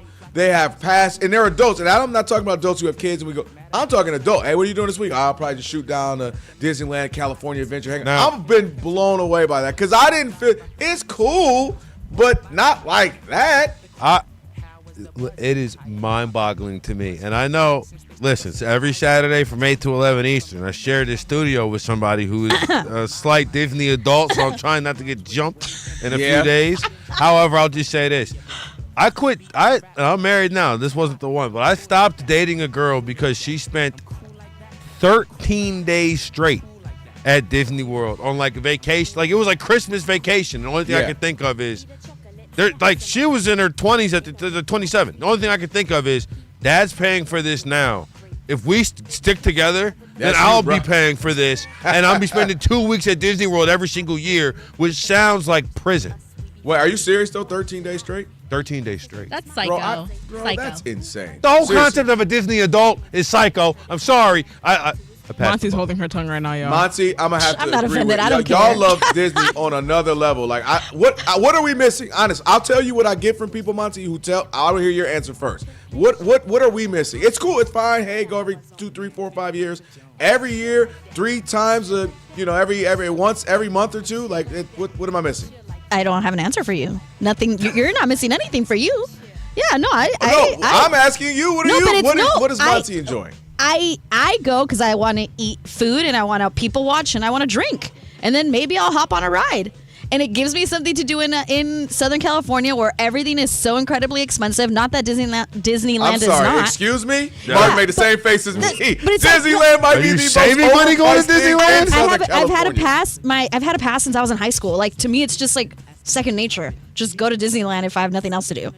I've had a pass since I was in high school. Bree, do me a favor. While Monty's talking, can you look up the prices quickly of Disneyland right now? So she's acting like I think I think the most expensive is about maybe $1,400. The most expensive pass for the year. And how much is it for you to go on a one day? It's like over $100. Monty, do you know what you just said? I don't have that pass, but I think the most expensive pass is about $1,400. Okay, I'm about to say $1,400 is an insane amount of money to spend to go to Disney World. I don't know what Disney World is. Land, whatever, all of them, any of them, you name it. Disneyland. I don't have that pass, but I think the most expensive is about $1,400. That I don't have, but it's how much is it to go on one day? The thing is, like, if you go on one day, you have to maximize all of it. You're going to be like, I spent so much money. I better do this. I better do that. You know what I get to do? I get to just go and not worry about that. Yeah. The most expensive is $1,900. Right. That's more than my rent. Yeah, $1,900 is insane. That's insane. I'll have fun. I'll report back and let y'all know how it went. You're not going on a normal day.